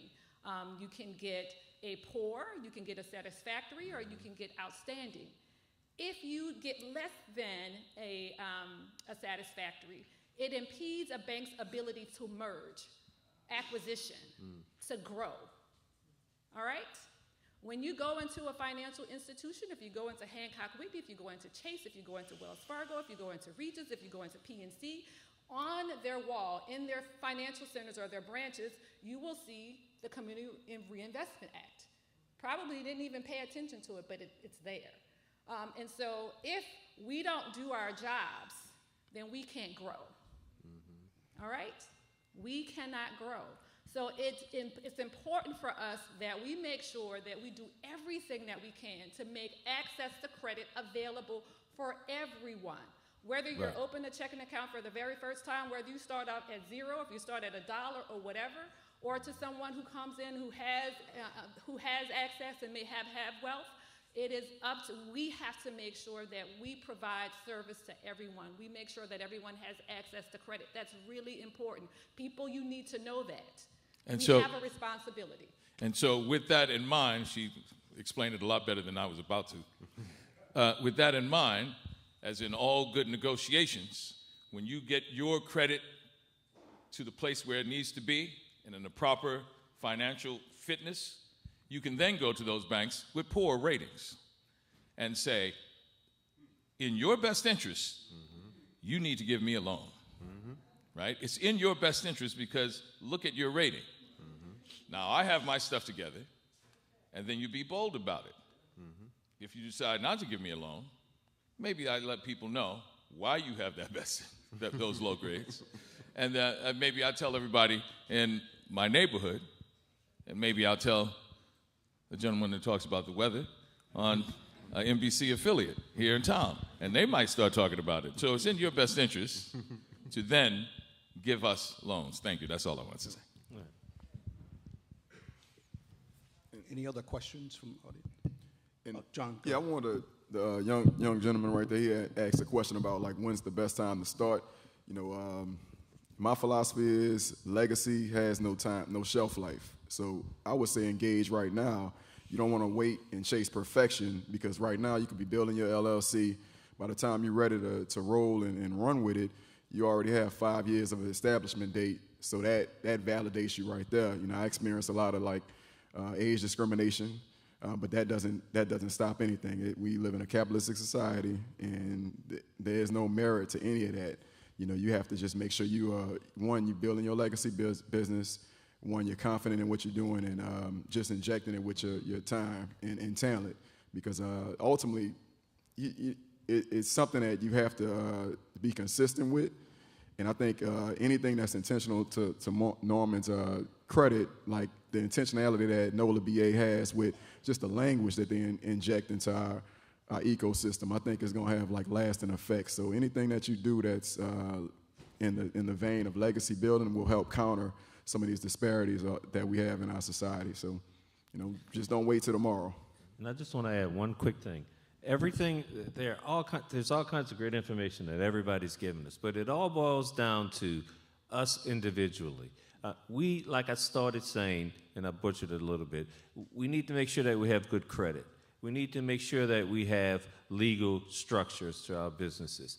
We need to get our ducks in a row, and then once we get our ducks in a row, then we can have access to all of these millions of dollars that are available, but they are not available to you if your credit's not good and you don't have a legal structure to your business. So that's one of the things I want to make sure that we all take away today.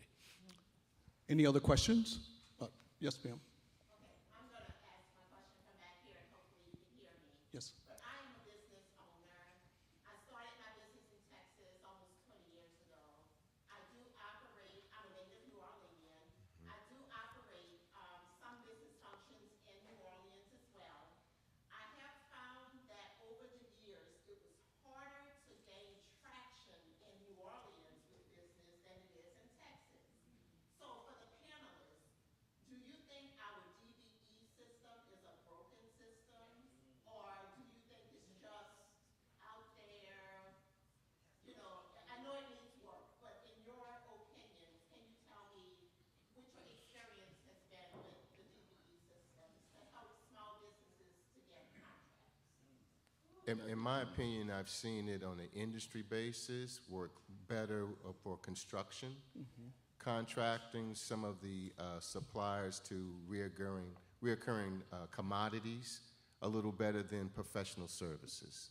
And I think that's one of the areas that it could improve. A big part of the problem with our local DBE problem is that it's based upon goals. There's no real teeth. You don't have to do business with 30% of the people.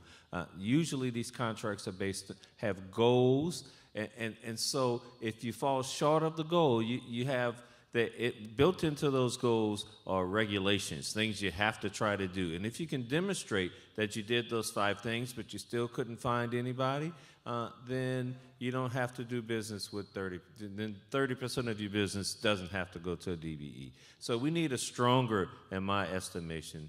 That's my wife, by the way, ladies and gentlemen. She set that up for me. But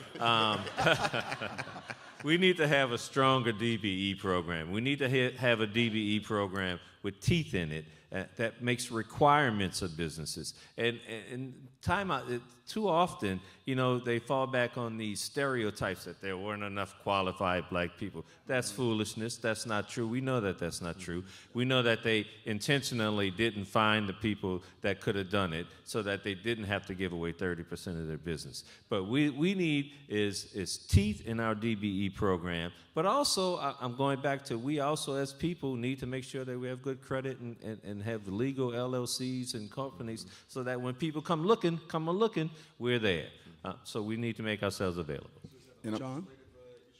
That is absolutely, Damon. Yes, sir, a legislative issue. So we got a legislator here today who is listening, and I know that he is, he is a progressive leader in our community and is certainly informed as he slams down his sunshades. And we know, though, that he is informed about these issues and is going to help our community. Because it's up to, that's part of, another big part of this is that we have had too often a government structure that's been about extracting from our community. We got these traffic cameras, we got fines and fees. Instead of that, we need a government structure that promotes and builds up our community. We need a government structure that provides real economic options for members of our community. And once we get legislators and leaders and mayors who do that, then that will go a long way in transforming these economic disparities we've all been talking about today.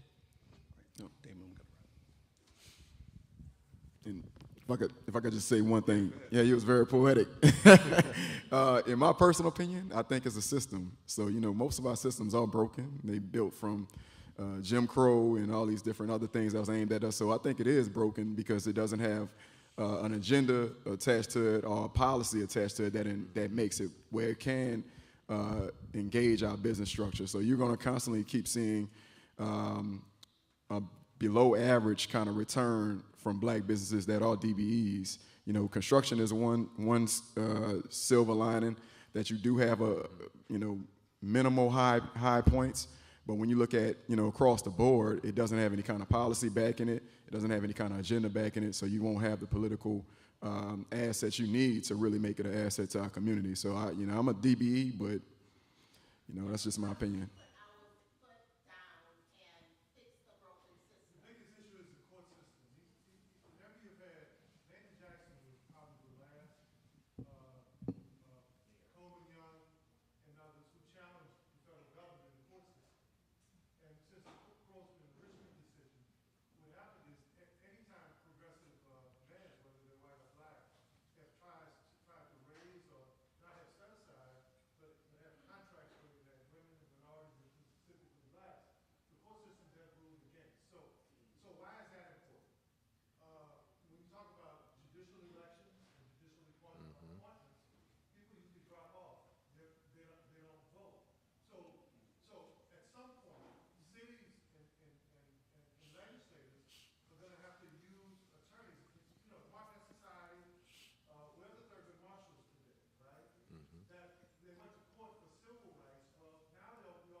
That's right. Yeah.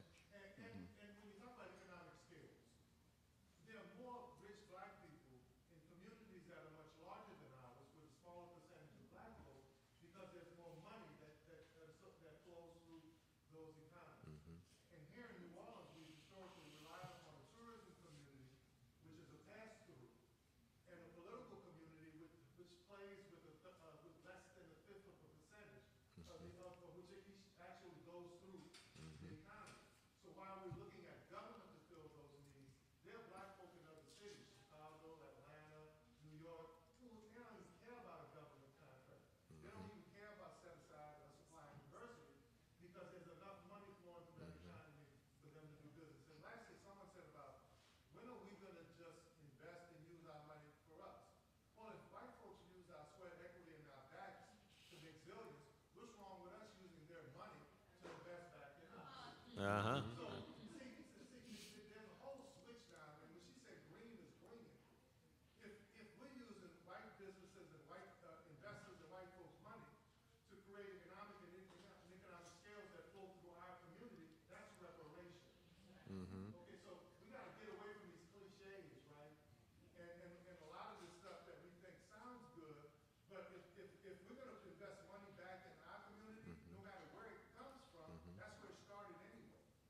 That's right.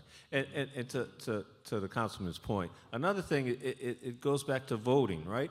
We're talking about having a second black congressional district in the state. The judge, Shelley Dick, in Baton Rouge, who is forcing the legislature to go back into session, was an Obama appointee. And so because of our going out and voting, because we had President Obama on the ballot and we went out en masse, we had a judge, a federal judge, who ruled in a way that we like. And I suggest to you, though, that if it goes to the 5th District, then we are going to find judges who were not appointed by Barack Obama, who were appointed by Donald Trump. And so, to OT's point, to the councilman's point, it's incumbent upon us that we vote and make sure that we get the kind of elected officials who put in the kinds of policies that benefit us. So I'm sorry, Damon, go ahead. I see you chomping at the bit there. Well, yeah, I've been told that we need to wrap up. Oh. And I tell you what, this has been a great discussion.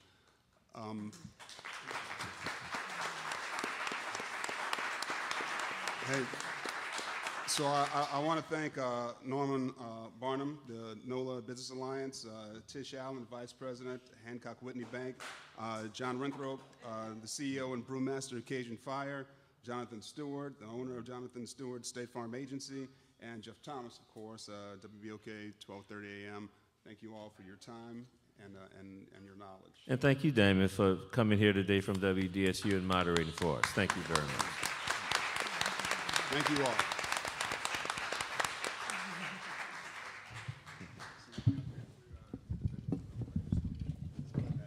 Once again, put your hands together for our panel. For those of you who are coming in, my name is Wendell Pierce. I'm also a part of Equity Media, the ownership of WBOK. We want to thank you for coming out, celebrating Juneteenth. We wanted to make sure that it wasn't just a celebration and a day of festivities, but a day of engagement. And this was really typical of what we were dreaming of, where people can learn something, engage, and have some takeaways. We have this investment fund, which I know I'm going to be following and engaging with, and we now have the Juneteenth diet. And our next panel will be about fatherhood. We're looking forward to that. I just want to give a shout out to all the people who have sponsored this. Many of them are on this stage. Hancock Whitney's Bank, where Trish is from, and Jonathan Stewart Insurance Company, WDSU TV, the Southern Beverage Museum, which is right on the corner here. If you get a chance, please go and check them out. Give them a round of applause. Cajun Fire beer. And the New Orleans Company. Give them a round of applause. And I think I'm leaving out the Business Alliance, the New Orleans Business Alliance. You know, I keep thinking about that investment fund, and I forgot their name. That's the first name I'm going to remember tonight. Next, we're going to have fatherhood. Before I leave the stage and shut up, remember, tweet out on your social media about the event. Let everybody know it's streaming right now, live on YouTube. WBOK 12:30 a.m. is the keyword for our channel. And make sure everybody knows about that, put out the word. And I just would like to take a point of personal privilege to welcome a dear friend of mine who is here shooting a film, the George Foreman film. And this is a little mini reunion for us from The Wire. It was 20 years ago that The Wire came on television. And is she here? Sonia Son from The Wire.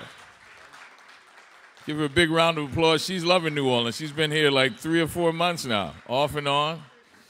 You know, she's a Ninth Ward baby, French Quarter lady now. Sonia, how you doing? I'll be right up there. We're going to check out some of the Cajun Fire beer. Yes, great beer. Thank you, everyone. In a few minutes, we'll be starting the next panel. Thank you. Go out, get something to drink. but come back.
Hello? Everyone, we're going to be starting the last panel, which is our fatherhood, celebration of black fathers, and how can we support them. We're going to be starting at about 5 minutes. So, that's it. Don't run out on the daddies now.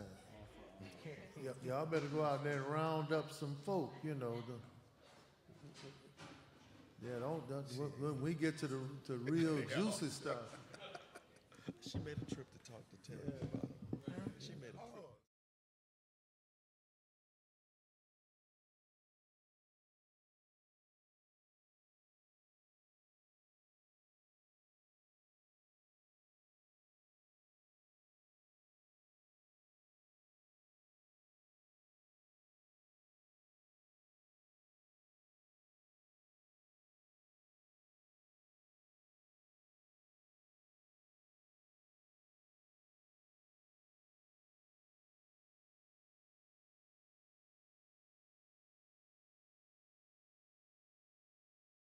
Ladies and gentlemen, join us in the auditorium. Come down, bring your drink.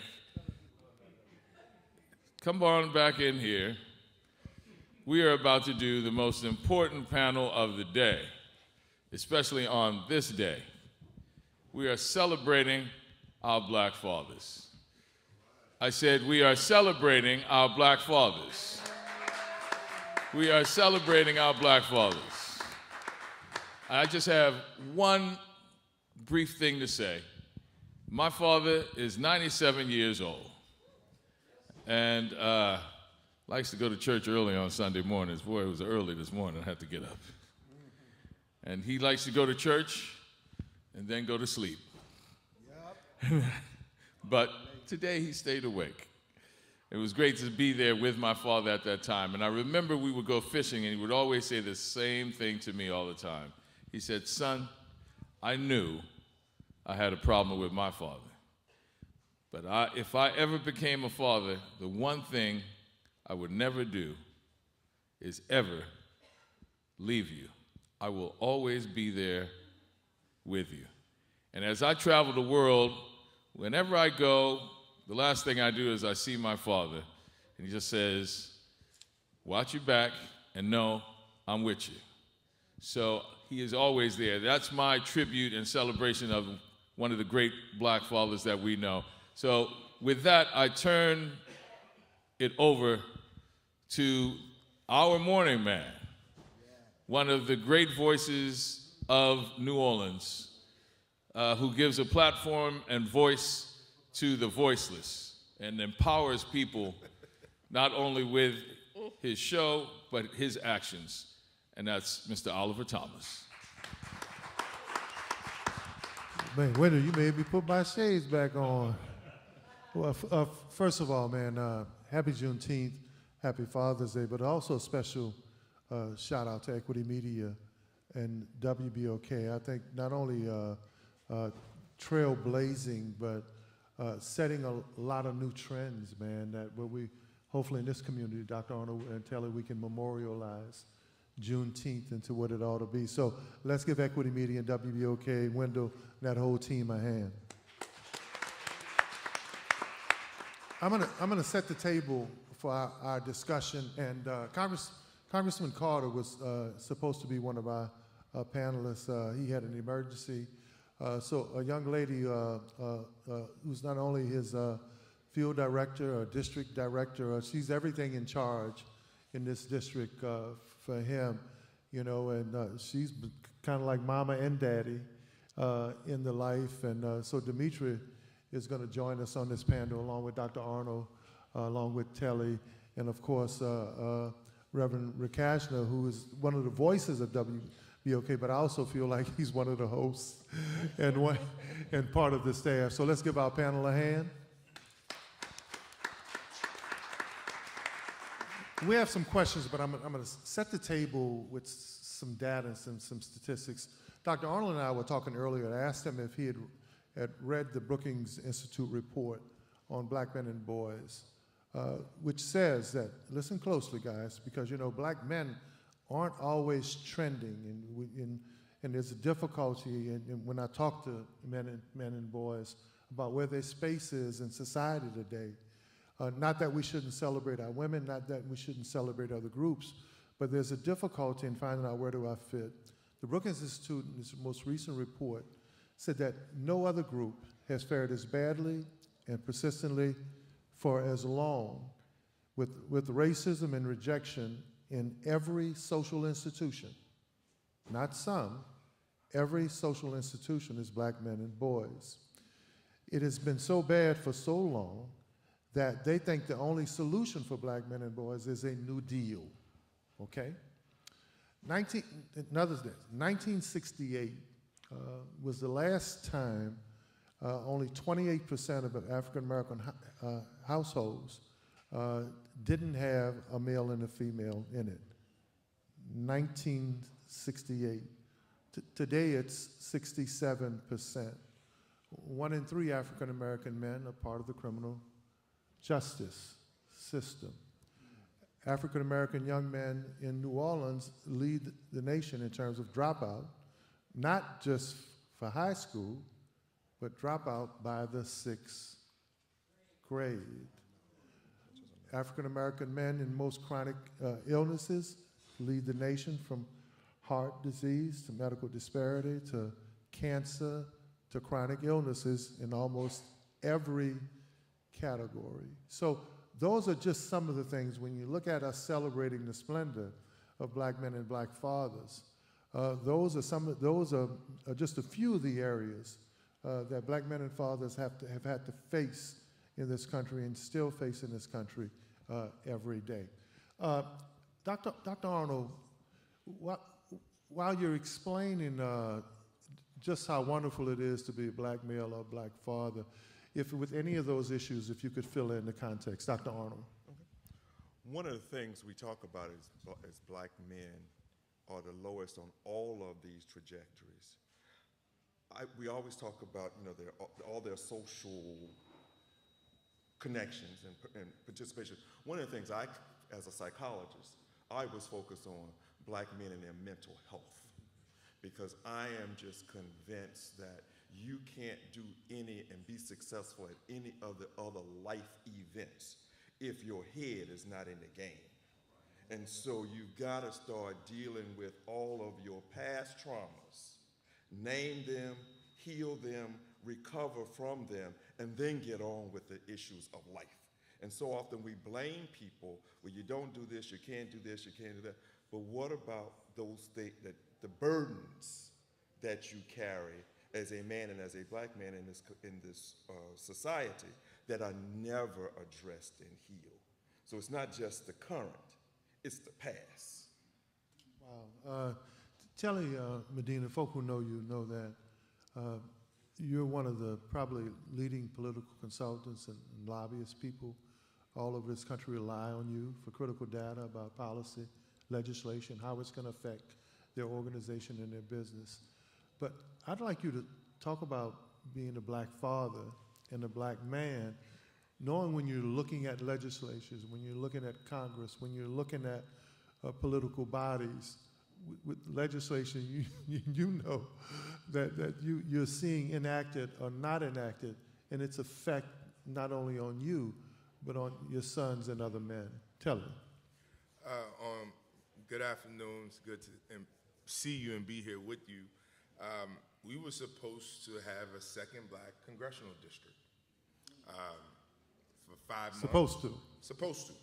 For 5 months, me and a bunch of other folks quietly behind the scenes have been working on the issue, pushing for it. And as of yesterday, Sonny died when session ends. There was an excuse, even though a federal judge said that it was supposed to happen. It was mandated to happen. The numbers was there for it to happen. It did not happen in our legislature with our House and our Senate.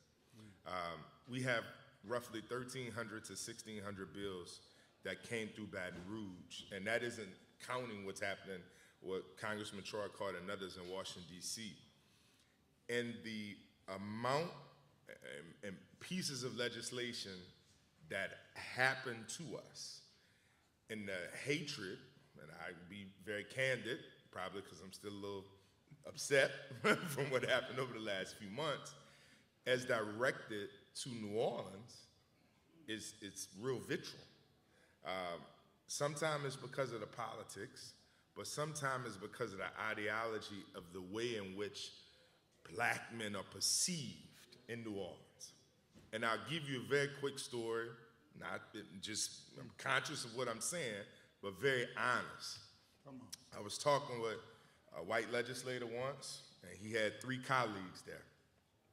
And we were talking about an issue, but my issue was wrapped inside of it, and it was EITC, which is Earned Income Tax Credits. Earned Income Tax Credits may not be as big of a deal for my wife and I, because we do pretty well in life.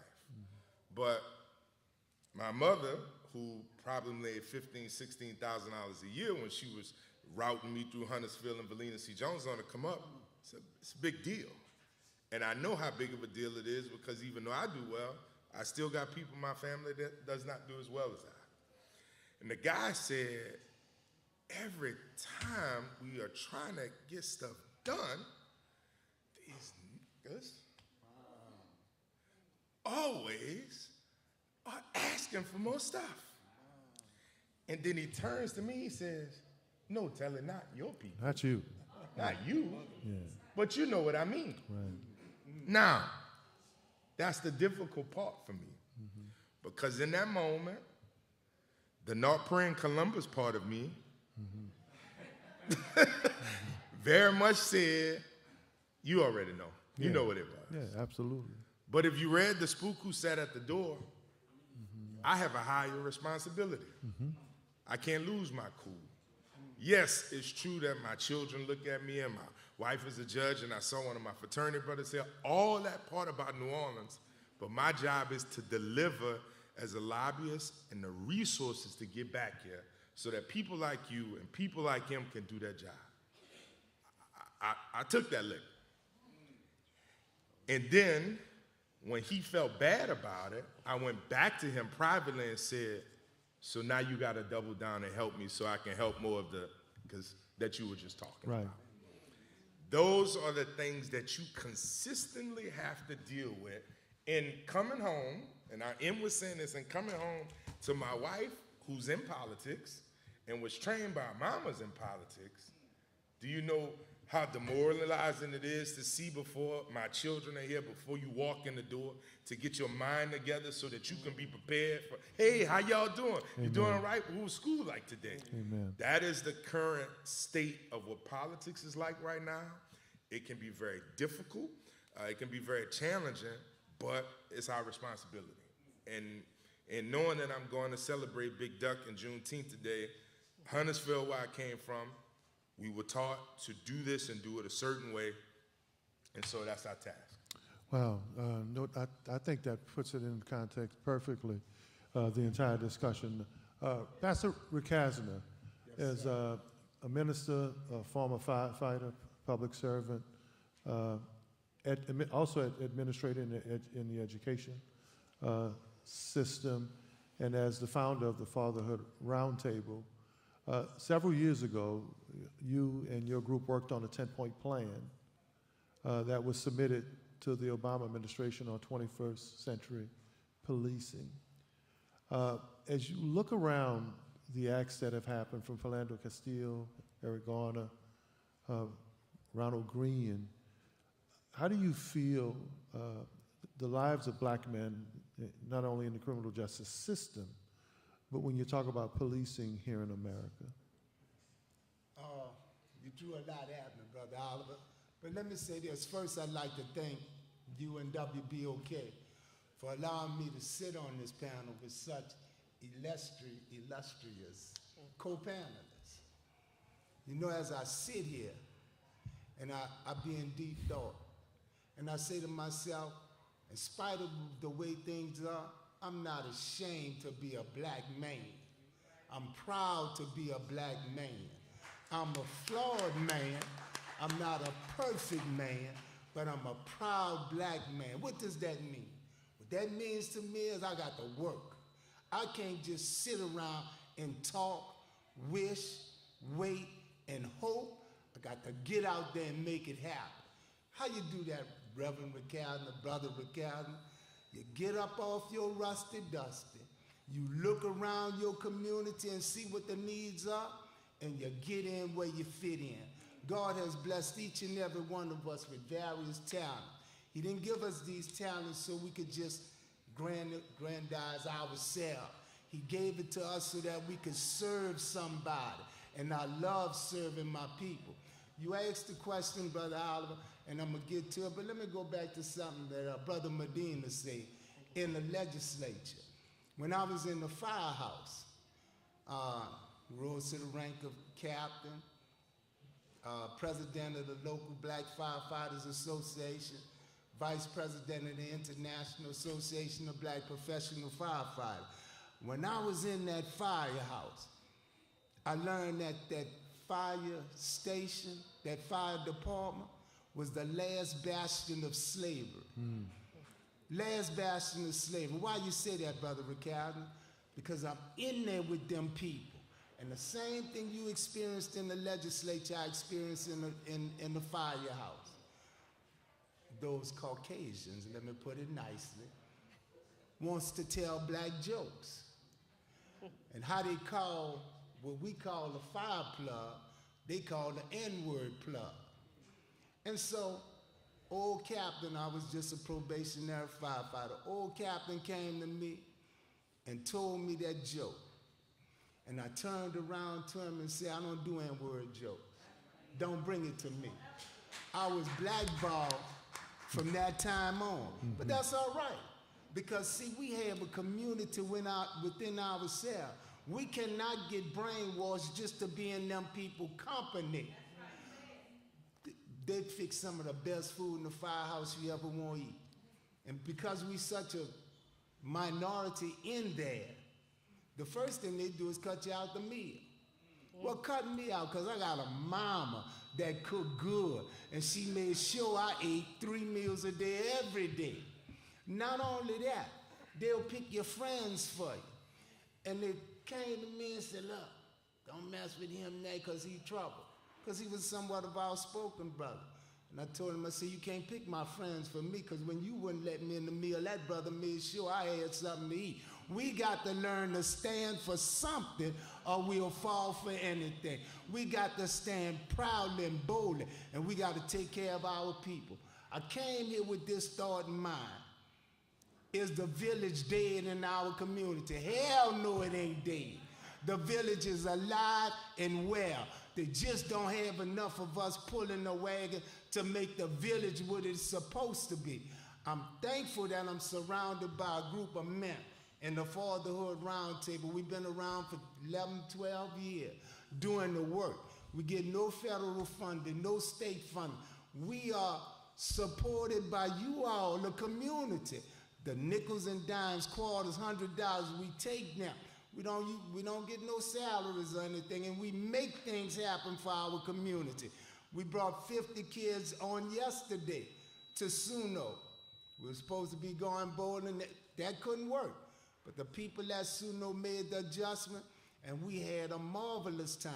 And that's just some of the things that we do with our children. I was telling somebody, we spiritually based. We teach our children how to pray. We teach our children how to be respectful. Don't think that school system is teaching our children what they need to know, because it ain't happening. I'm in the schools every day. I see why our children aren't interested, because the curriculum that comes down from the Bessie board is not geared to our children. It don't talk to our children. It don't tell the children about themselves, so they shut down. And that little piece of paper they get to send them out in the world, for the most part, I'm not talking about the blessed few that's able to go to college and achieve. I'm talking about the everyday kid that don't know what he want to do when he leave high school. He ends up working at McDonald's or one of them fast food. And those of us who know our people try and tell them, you can't live off of that. You got to dream bigger dreams than that, and you got to do the work to make it happen. You asked me about the 10-pound police plan. Let me get to that right quick. See, we don't just sit around, greet, meet, and eat. We are thinkers at the round table.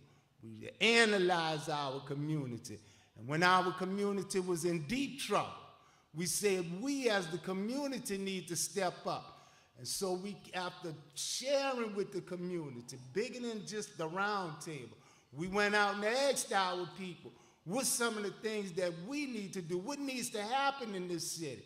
And we came up with this 10-point police plan. And we did not put it all on the police. Because let me tell you something. We need to learn to police ourselves.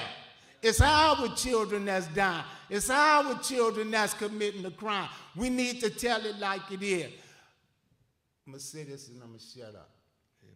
Amen. There was a sister. There is a sister at my school. And she was on her way to school. And two teenagers was trying to carjack her. One was 14, one was 15. And she ran into the school, made it to the school, the parking lot, came in that. I mean, she was all over the place. I was the first one she encountered, so I calmed her down, called the police, we got the story together, et cetera, et cetera. So they caught the little kids, right? Come to find out, these two little carjackers, 14 and 15, young black men, had guns, and they pulled them on the sister. The sister was astute enough to put her car in reverse, and she got away without being shot. She went to trial. Smart sister was able to identify her. When she went to court, and they asked her, can you identify these children? She said, yeah, I could identify. And she pointed them out. And as the trial went on, these same little kids at 9 o'clock, they tried to carjack a man, he backed out, they shot at his car. At 10:45, they tried to carjack somebody else. They shot this man 3 times, right in the same neighborhood, in the lower 9, if I'm not mistaken. The sister was the third one they encountered in that day. So when she went to court and identified, if I could say the judge's name, and yeah, I'm going to say it, Candace Anderson, I think. She told him, you done been in front of me before. How many chances I got to give you? You know what that mama said, told that teacher who identified him? You ought to be ashamed of yourself. My son didn't do that, my son didn't. We need to live up to the fact that our children is running amok, and they're running amok because we as adults are not standing up to them and teaching them what's right and wrong. So we brought that 10-point plan to Brother Oliver, who brought it up. We had no idea it was going to go nowhere but to our community. He brought it up to the police chief, and they talked about it. And we feel good about that. But we continue to work. We've revised the plan because crime is still rampant in our community. I'm going to say this and leave it alone. You know, it breaks my heart that we as a community, I ain't talking about y'all because I know y'all doing what y'all need to do, but our community is not doing what they supposed to do. The police can't raise our children. Thank you. The school system can't raise our children. You can't tell the teachers get a gun and police them jokers or take the gun from the teacher and shoot up everybody. I'm very passionate. Thank you, Reverend Cassidy. Thank you, thank you, thank you, thank you, thank you. All right. I'm going to do something a little different here right now with Dimitri. First of all, thank you for sitting in for Congressman Carter while he had his emergency. You've worked in public policy from Congress to the state, locally. You worked in and around business in this community at every level. I'm going to make you Lord of the universe right now. And these 3 black men, black fathers who are here, while you're Lord of the universe, what would you do for black men and fathers? You know, as we kind of joked about it. Now, you know you're representing all sisters right now, too. That's right. So, raising a son and assuring that he grows up to be a black male in this community, responsible and not allowing himself to get into any issues or concerns that could diminish his career. There are many goals that I set from day one. His father and I divorced when he was 3. And from that point, I made a commitment that he was my responsibility. He was no one else's responsibility, not the community's, not anyone that I may have been involved with. He was mine. But what I did learn through that was the responsibility that women have to assure that these young men, as they come up, learn to respect all males in their environment. I think it's very important for individuals in the community to assure that all children, not just the males and female kids, learn to respect, make sure that they understand, and then make sure that those kids follow what happens in the news, follow what happens in just in their lives. But my responsibility as a woman is to make sure that there is nothing really negative that's always said about men. Yeah, it's the truth. Could you say that again? Yeah, it's true. Say it again. My son could tell you that he had a responsibility that that I made a commitment I made to myself, be it New Year's Day, Easter, Father's Day, birthday, Thanksgiving, Christmas. It was his responsibility when he woke up to pick up the phone and call his father to acknowledge that holiday. And that was something that I said, as long as you live in my house, you're gonna make that phone call. And, might have slept late, but by 10 o'clock, if he wasn't up, it was like, hey, it's time to get up because you gotta make that call. Because the worst thing I think that happens, that I see in other relationships, is that individuals put the kids in the middle of something that they didn't create. Amen. And that's wrong. That is absolutely wrong. To this day, he can't even tell you why we're divorced, because it's not his business. And I made a commitment to make sure that he would be able to see all of you in your successful lives and to acknowledge you and to make sure when we saw folks, television, articles, anything, we talked about the great successes they had and to make sure that this is what you're aspiring to be. So, and I think it's important to help men is that women do their part to truly encourage our young men to do the right thing. So let it be written, so let it be done. Telly Medina, and each of you guys can answer this question. Who is your top male of someone that represents the dad role model, and why? This being Father's Day, and I just spoke to my 90-year-old father this morning, I'd like to talk about, and he would probably burst out in tears to know that I feel this way about him, but I'm going to say this. Go ahead. I grew up in a house with my mother and my father. My mother was the disciplinarian, the authoritarian, she ran the ship. But what I am so proud of is that I had a father who was loving, unconditionally loving, who kissed us, even in his alcoholism, kissed us goodnight every night.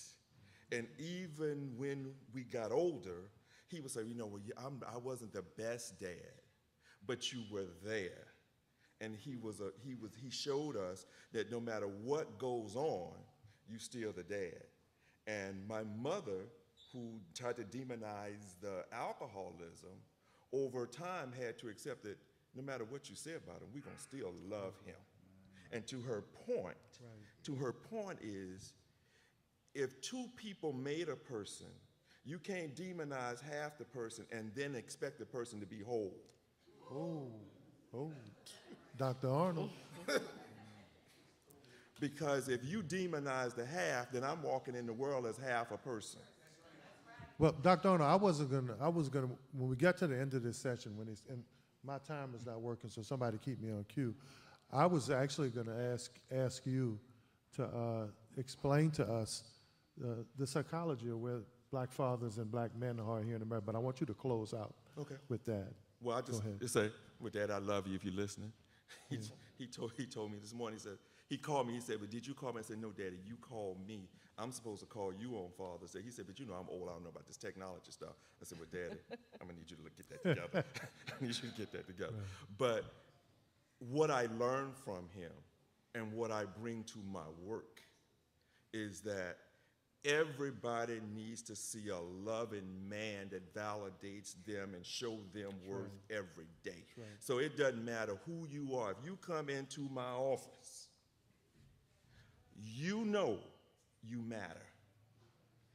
If nothing else, you matter, because once you know you matter to someone, then you take yourself and life in a different perspective.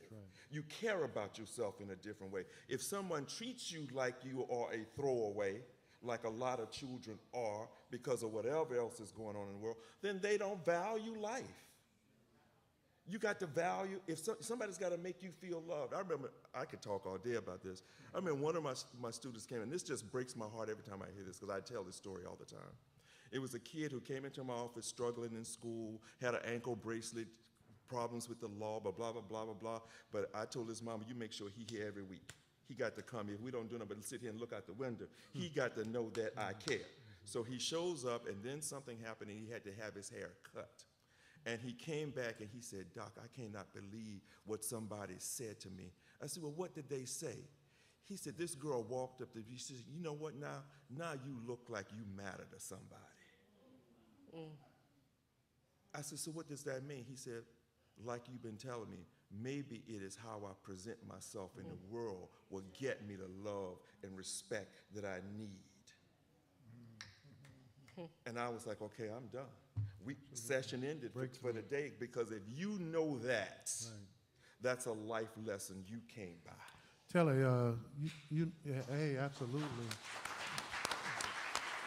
You know you matter because of the work you do. Who was that role model that made you feel like it? It's not one person. It's Huntersville. Big Duck, Coach T Gully, Coach Dave, Coach Chris Quest, Coach Bobby Roy. Like, to see all these black men at one time, when you're 9 or 10 years old, it's a big deal. And if you was wrong, you was wrong. If you was right, they'll laud you. But what Huntersville did for me was it changed the level of expectation. We know you're the smart one. I expect you to succeed. And so I would tell my kids this story that you would have to leave Valina C. Jones, get to Huntersville. Big Duck would give you a note that you had to go deliver to Councilman Glapion. The crazy part was you had to walk between the two projects, right, between the Lafitte and Iberville, and my security was Noonie Man. Oh, God. And you had to get to City Hall and jog back and be back in time for practice. Well, if you know me in the neighborhood, I was known as Fat Boy. That was hard if you was the big boy, trying to get there and get back. And you would have to go speak succinctly, tell them what it was you needed, and then get back in time. That place, even when I pass by today, means the world to me, because foundationally, you learn toughness. You learn what strength was gonna be like. You learn that you, and the other thing I would say about this for purposes of T. Gully specifically, you wasn't just confined to being under the bridge, the Circle Food Store, but you also learned that it wasn't that bad around there, right? That our people could be prideful because there was Bashman's and there was Volkerson and the Autocrat Club was there. And you can get a shrimp hobo at Mulet's. And you could hear a second line pass, and and you could go swimming at Treme Center by Coach Craig or Stallings. There were so many things around that place that is all of why my success has happened. So it wasn't just one black man. It was a configuration of all those people. And I also realized that even my friends that are successful and millionaires now, and they had their mom and dad, all of them don't always appear to be whole. They don't have that story and the passion and intensity that I feel coming from a place. And they also taught me, don't make us look bad and don't let us down. That there's an expectation that you are going to be the leader, and I was told that I was going to be the leader at 10 years old. And I have never, for the last 31 years since, felt any differently. Thank you, thank you, thank you. Reverend Ricasa, you that man, that role model, the impact, you remember? Oh yeah, I can't forget. And it was my father. My father was the first man that I saw. And I got to give kudos to my mother because my father was a merchant marine and he wasn't home a whole lot. But when he was there, and even when he was away, whatever I did was going to get to my father. Now let me tell you how my life rolled. I wasn't always no good kid that did everything right, right? And so when I didn't do the right thing, first person I had to face was my mother. And my mother was loving and caring. But, right? She would say, boy, if you don't get it together, I'm going to call your uncle. I had an uncle named Joe. Uncle Joe had a deep, deep voice. He'd get on that phone and say, boy, I heard you was acting up. You don't want me to come over there. No, Uncle Joe, I don't want you to come over here. Please don't come over here. And if he wasn't available, then I had an uncle named Uncle James. Then I had another uncle named Uncle Marsh. I'm talking about the village that raised me. And after all these people would either bust my behind or have a talk with me where I had to listen because they was giving me some advice I need to have, then when I call him my paw. When my paw got on, I had hell to still pay because he was the last voice that would say, you got to get it together. But I learned from him. I learned how to shine my shoes. I learned how to carry myself as a man. I learned about quality. I learned about having a work ethic. You're not going to sit around that house and burn up the electricity and watch the TV while me and your mama go to work. You're going to do something. You're either going to go to school or you're going to get you a job. And so my job was to go to school. And their voice said, boy, don't have us to come to that school. Wasn't no debate with the teacher who was right or wrong. We got to work. You got to go to school. Don't have us to come to the school. So back then, I'm an older person. Corporal punishment was in order. I'd rather the teacher beat me than call my parents. Because I know if they had to take off from work, I had hell to pay. And so as I grew, the village surrounded me. I got to call out a couple of people. Ernest Johnson at Hardin Park. Oh, my God. Ernest Johnson at Hardin Park. Y'all pray for him because he's kind of sick right now. I came through Hardin Park, and the ironic part of this story is later on in life, the same man that nurtured me as a kid, when I came into the ministry, I found myself sitting at his feet again in the ministry, learning about the Lord. And at first I didn't recognize it. But as time went on, I see this the same man who I had at Hardin Park. So I'm thankful for the elders. I preach today, y'all. Amen. Yeah, and and the sermon was mandate, mandate. Amen. And what that sermon was saying to those who was in the sound of my voice, it was that as men, we have a charge to keep, and that's to take care of our family. Take care of yourself first, but take care of your family. And so inside of that, now I'm going to give it back to you, Brother Oliver. Thank you. 3 points I'd like to make right quick. To be a man, you got to see a man. Number 1, you got to be prepared. How you get prepared? You sit at the feet of the elders and you learn. Young people think they know too much. You know a lot, but you haven't had the experience that the elders had. You haven't had enough doors slammed in your face.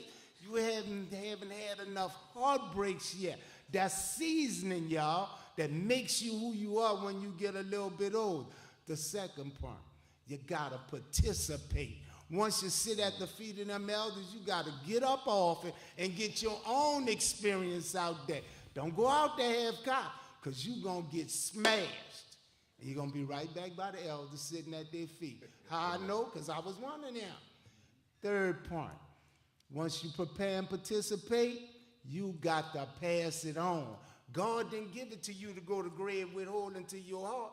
You better pass it on to your children.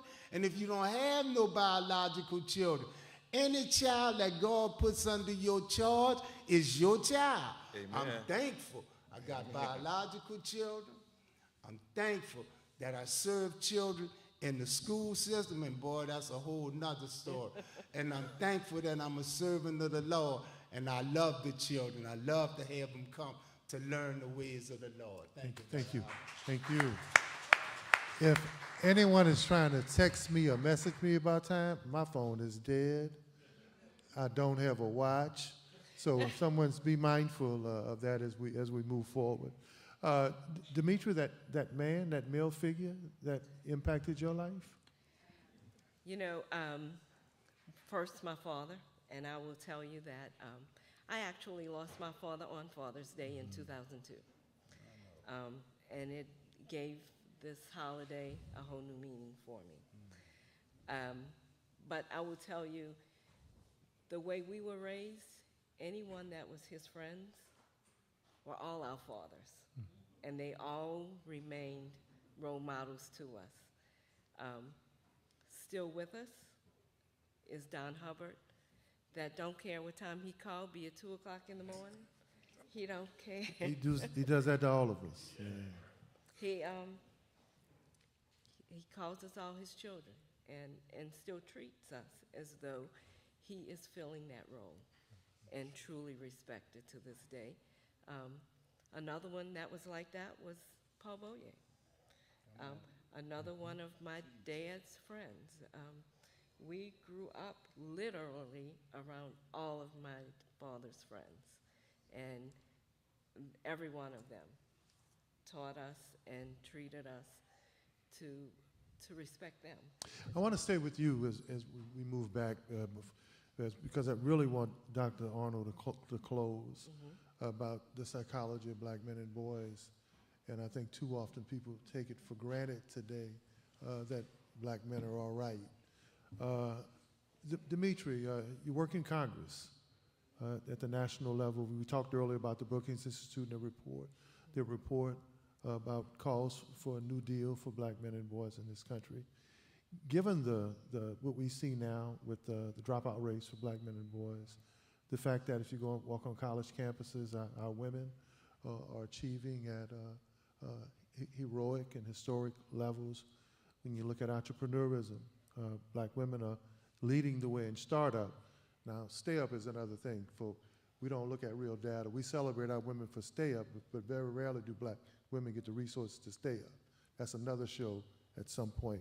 They need to start giving our sisters the resources to match their ingenuity in the fact that they want to start businesses. But given all of those challenges for black men, can we expect something to come out of Congress, especially given the challenges that we see for black men, black fathers today? So the congressman is very, very in tune on assuring that we change the lives and the image of a black male in this country. And towards that tune, with me today is our intern. He's been with us since August since the summer of last year. And just making sure that these young men have different experiences, exposed to opportunities to learn and to develop themselves, surely puts in light. I think there are 3 other ones. I'm headed there tomorrow. I'll meet those interns. But he is truly devoted on bringing dollars to definitely our HBCUs, as well as some of the programs where not everyone is geared to college, but to learn some of these skills. The congressman is steadfast on assuring he too, he's a father of 2 sons. Yeah. And it's about making sure that the future of our black males is something that we are going to be proud of going forward. Thank you. The Future Fatherhood Roundtable, as it continues to work with fathers and our boys as we close, Reverend Rick Asner. Future of the Fatherhood Roundtable. It is bright, we are enthusiastic, and we haven't lost hope. And I say that because, I said once before, I'm an older person. And as you get older, you get kind of tired. I've always thought the mark of a good leader is to make sure he got somebody coming behind him that could carry the dream, that has the wisdom, knowledge, and understanding to carry the vision forth, so that when the leader who had the vision goes on to glory, the vision can keep going forward. We don't need to change every 5 minutes, right? If you got something, if it ain't broke, don't fix it, right? And I'm thankful for brothers like Harold Bailey, Greathouse, Aaron Greathouse. They're calling into the show. Lil Steven, and I could call them all by name. I'm thankful for them. Because look, when we first started 10 years ago, we used to go do Oliver's show. All 5 of us would come together. He wouldn't even have enough seats. I'm the elder statesman, so I knew a little bit about how to present yourself and how to talk to the audience. Them young brothers, they didn't know that. See, today, 10 years later, one can come and carry like all 5 of us here. And I'm so thankful for that. Thankful for you. It put tears in my heart and eyes to know how God has blessed me to be able to communicate with others so that the service to our people can continue to go on and grow. And them brothers know I ain't nobody to play with in life and even in death. Let me tell you why I say that. I got a father who's been gone a number of years, dead and gone, mother dead and gone too. They sit on my shoulders. And I never forget the things that they say, how they tried to keep me on the right path. And I don't know about you, but to the people that I come across that look to me in any kind of way, I'll always be sitting on their shoulders. And they'll always quote the things that I say. Be strong. Thank you. Take care of yourself. Take care of your people. And understand one thing. It ain't about you. It's all about God. Thank you. I've been knowing Reverend Rick Asner since I was a little boy. I used to come to my aunt's house who had 11 children and a whole other host of kids. And I've never told you this, but the beauty of watching you in life was that, especially knowing my cousins, both who are deceased, both murdered, was that you always had a line to cross. And you were always committed to being the best black version of a black man that those who came up under y'all could see. So I honor you for that. Thank you, Brother Oliver. Can I add one more thing before you go to the brother? No. All right. Yeah, no, go ahead, please. Just to piggyback on what Oliver was saying, the way I was raised, his auntie Nola, his cousin Harold was my best friend, and he was murdered, whatever. And Keith. But when we got together. See, NARD had programs, but they didn't run 24/7. Our parents had to look out for us. So in the summer, we would go from house to house, being watched over by an adult. When lunchtime came, we were called to lunch. We wasn't going to no big-time restaurant, to that kitchen table. Wash your hands before you come sit down. If the food wasn't nothing but a peanut butter jelly sandwich and a glass of milk, it was presented to us like it was fine dining. And she would cut it in portions for it. That 1-2 pieces of bread, peanut butter, and Everybody jelly, got cut some. and fold. And we had to say grace before we ate. And don't let us have red beans and rice, because the Harold go to humming. And I turned to her, and I said, boy, you act like you ain't never ate before with all that humming. But that's how good You was cutting into his portion. Sure. But thank you for letting me share Thank that, you. my brother. Telly Medina, your hope for black fathers moving forward. If my son was here, the oldest one, he would say that I consistently quote to him that life moves at the speed of relationships. And that the reason that I had to make tough decision to send him to St. Augustine, and I hope that his little brother can go there one day, is because I have, and I didn't go to St. Augustine. I went to McMahon. My mother was smart enough to send me uptown because I needed to leave downtown for a while. But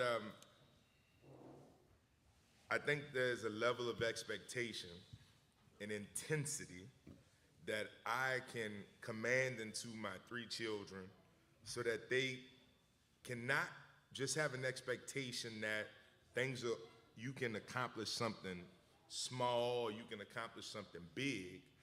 I just want you to be able to do your thing. Thank you. I realize this, and I'll say this, that I'm not the same as them. They're middle class kids. I was not middle class. Me and that brother are 2 different people. I love him to death. I don't necessarily see the world the same as him. But whatever you want to be able to do, I want to be able to help you do that thing. And if I can figure out how to love you and get you as close to whatever that thing is that you want to do, I'll just continue to help you do that thing. Great. Dr. Arnold, as we close, the psychology of the black man and father today that maybe this audience and others are not getting and understanding. One of the things I want to leave us with an understanding, we're talking about a group of people who have a lot of things stacked against them. And when you have such a heavy burden to carry, when do we create a space for people to be vulnerable and not see it as being weak? That we need to start looking at black men as in their humanity like everybody else, and not just say they're supposed to do this and they're supposed to do that and all this stuff. We are people who have gone through some of the same things. Not by the grace of God, all of us would be somewhere else.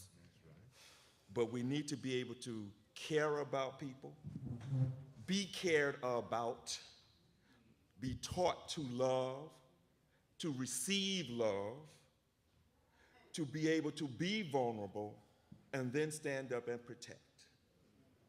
And when we start to at least start there, there's a whole lot I could do years of therapy with people on. But if we at least start there. Start there. Just start there, because we got to start somewhere. Wow, Dr. James Arnold, Telly Medina, Reverend Rakasda, and Demetri Mercadal. Thank y'all very much. Black fatherhood. I got the signal about 10 minutes ago. Thank y'all very much. Everybody up here long-winded. No, you said you were Horton Park. Where you from? Went to Jones School, right on, So I went to Corpus Christi, but I was a cheerleader for Horton Park. I started thinking about my cousin. We go on the second one. I'm not doing the second one, but I'm going to try to put you there. Thank you for sharing. I'm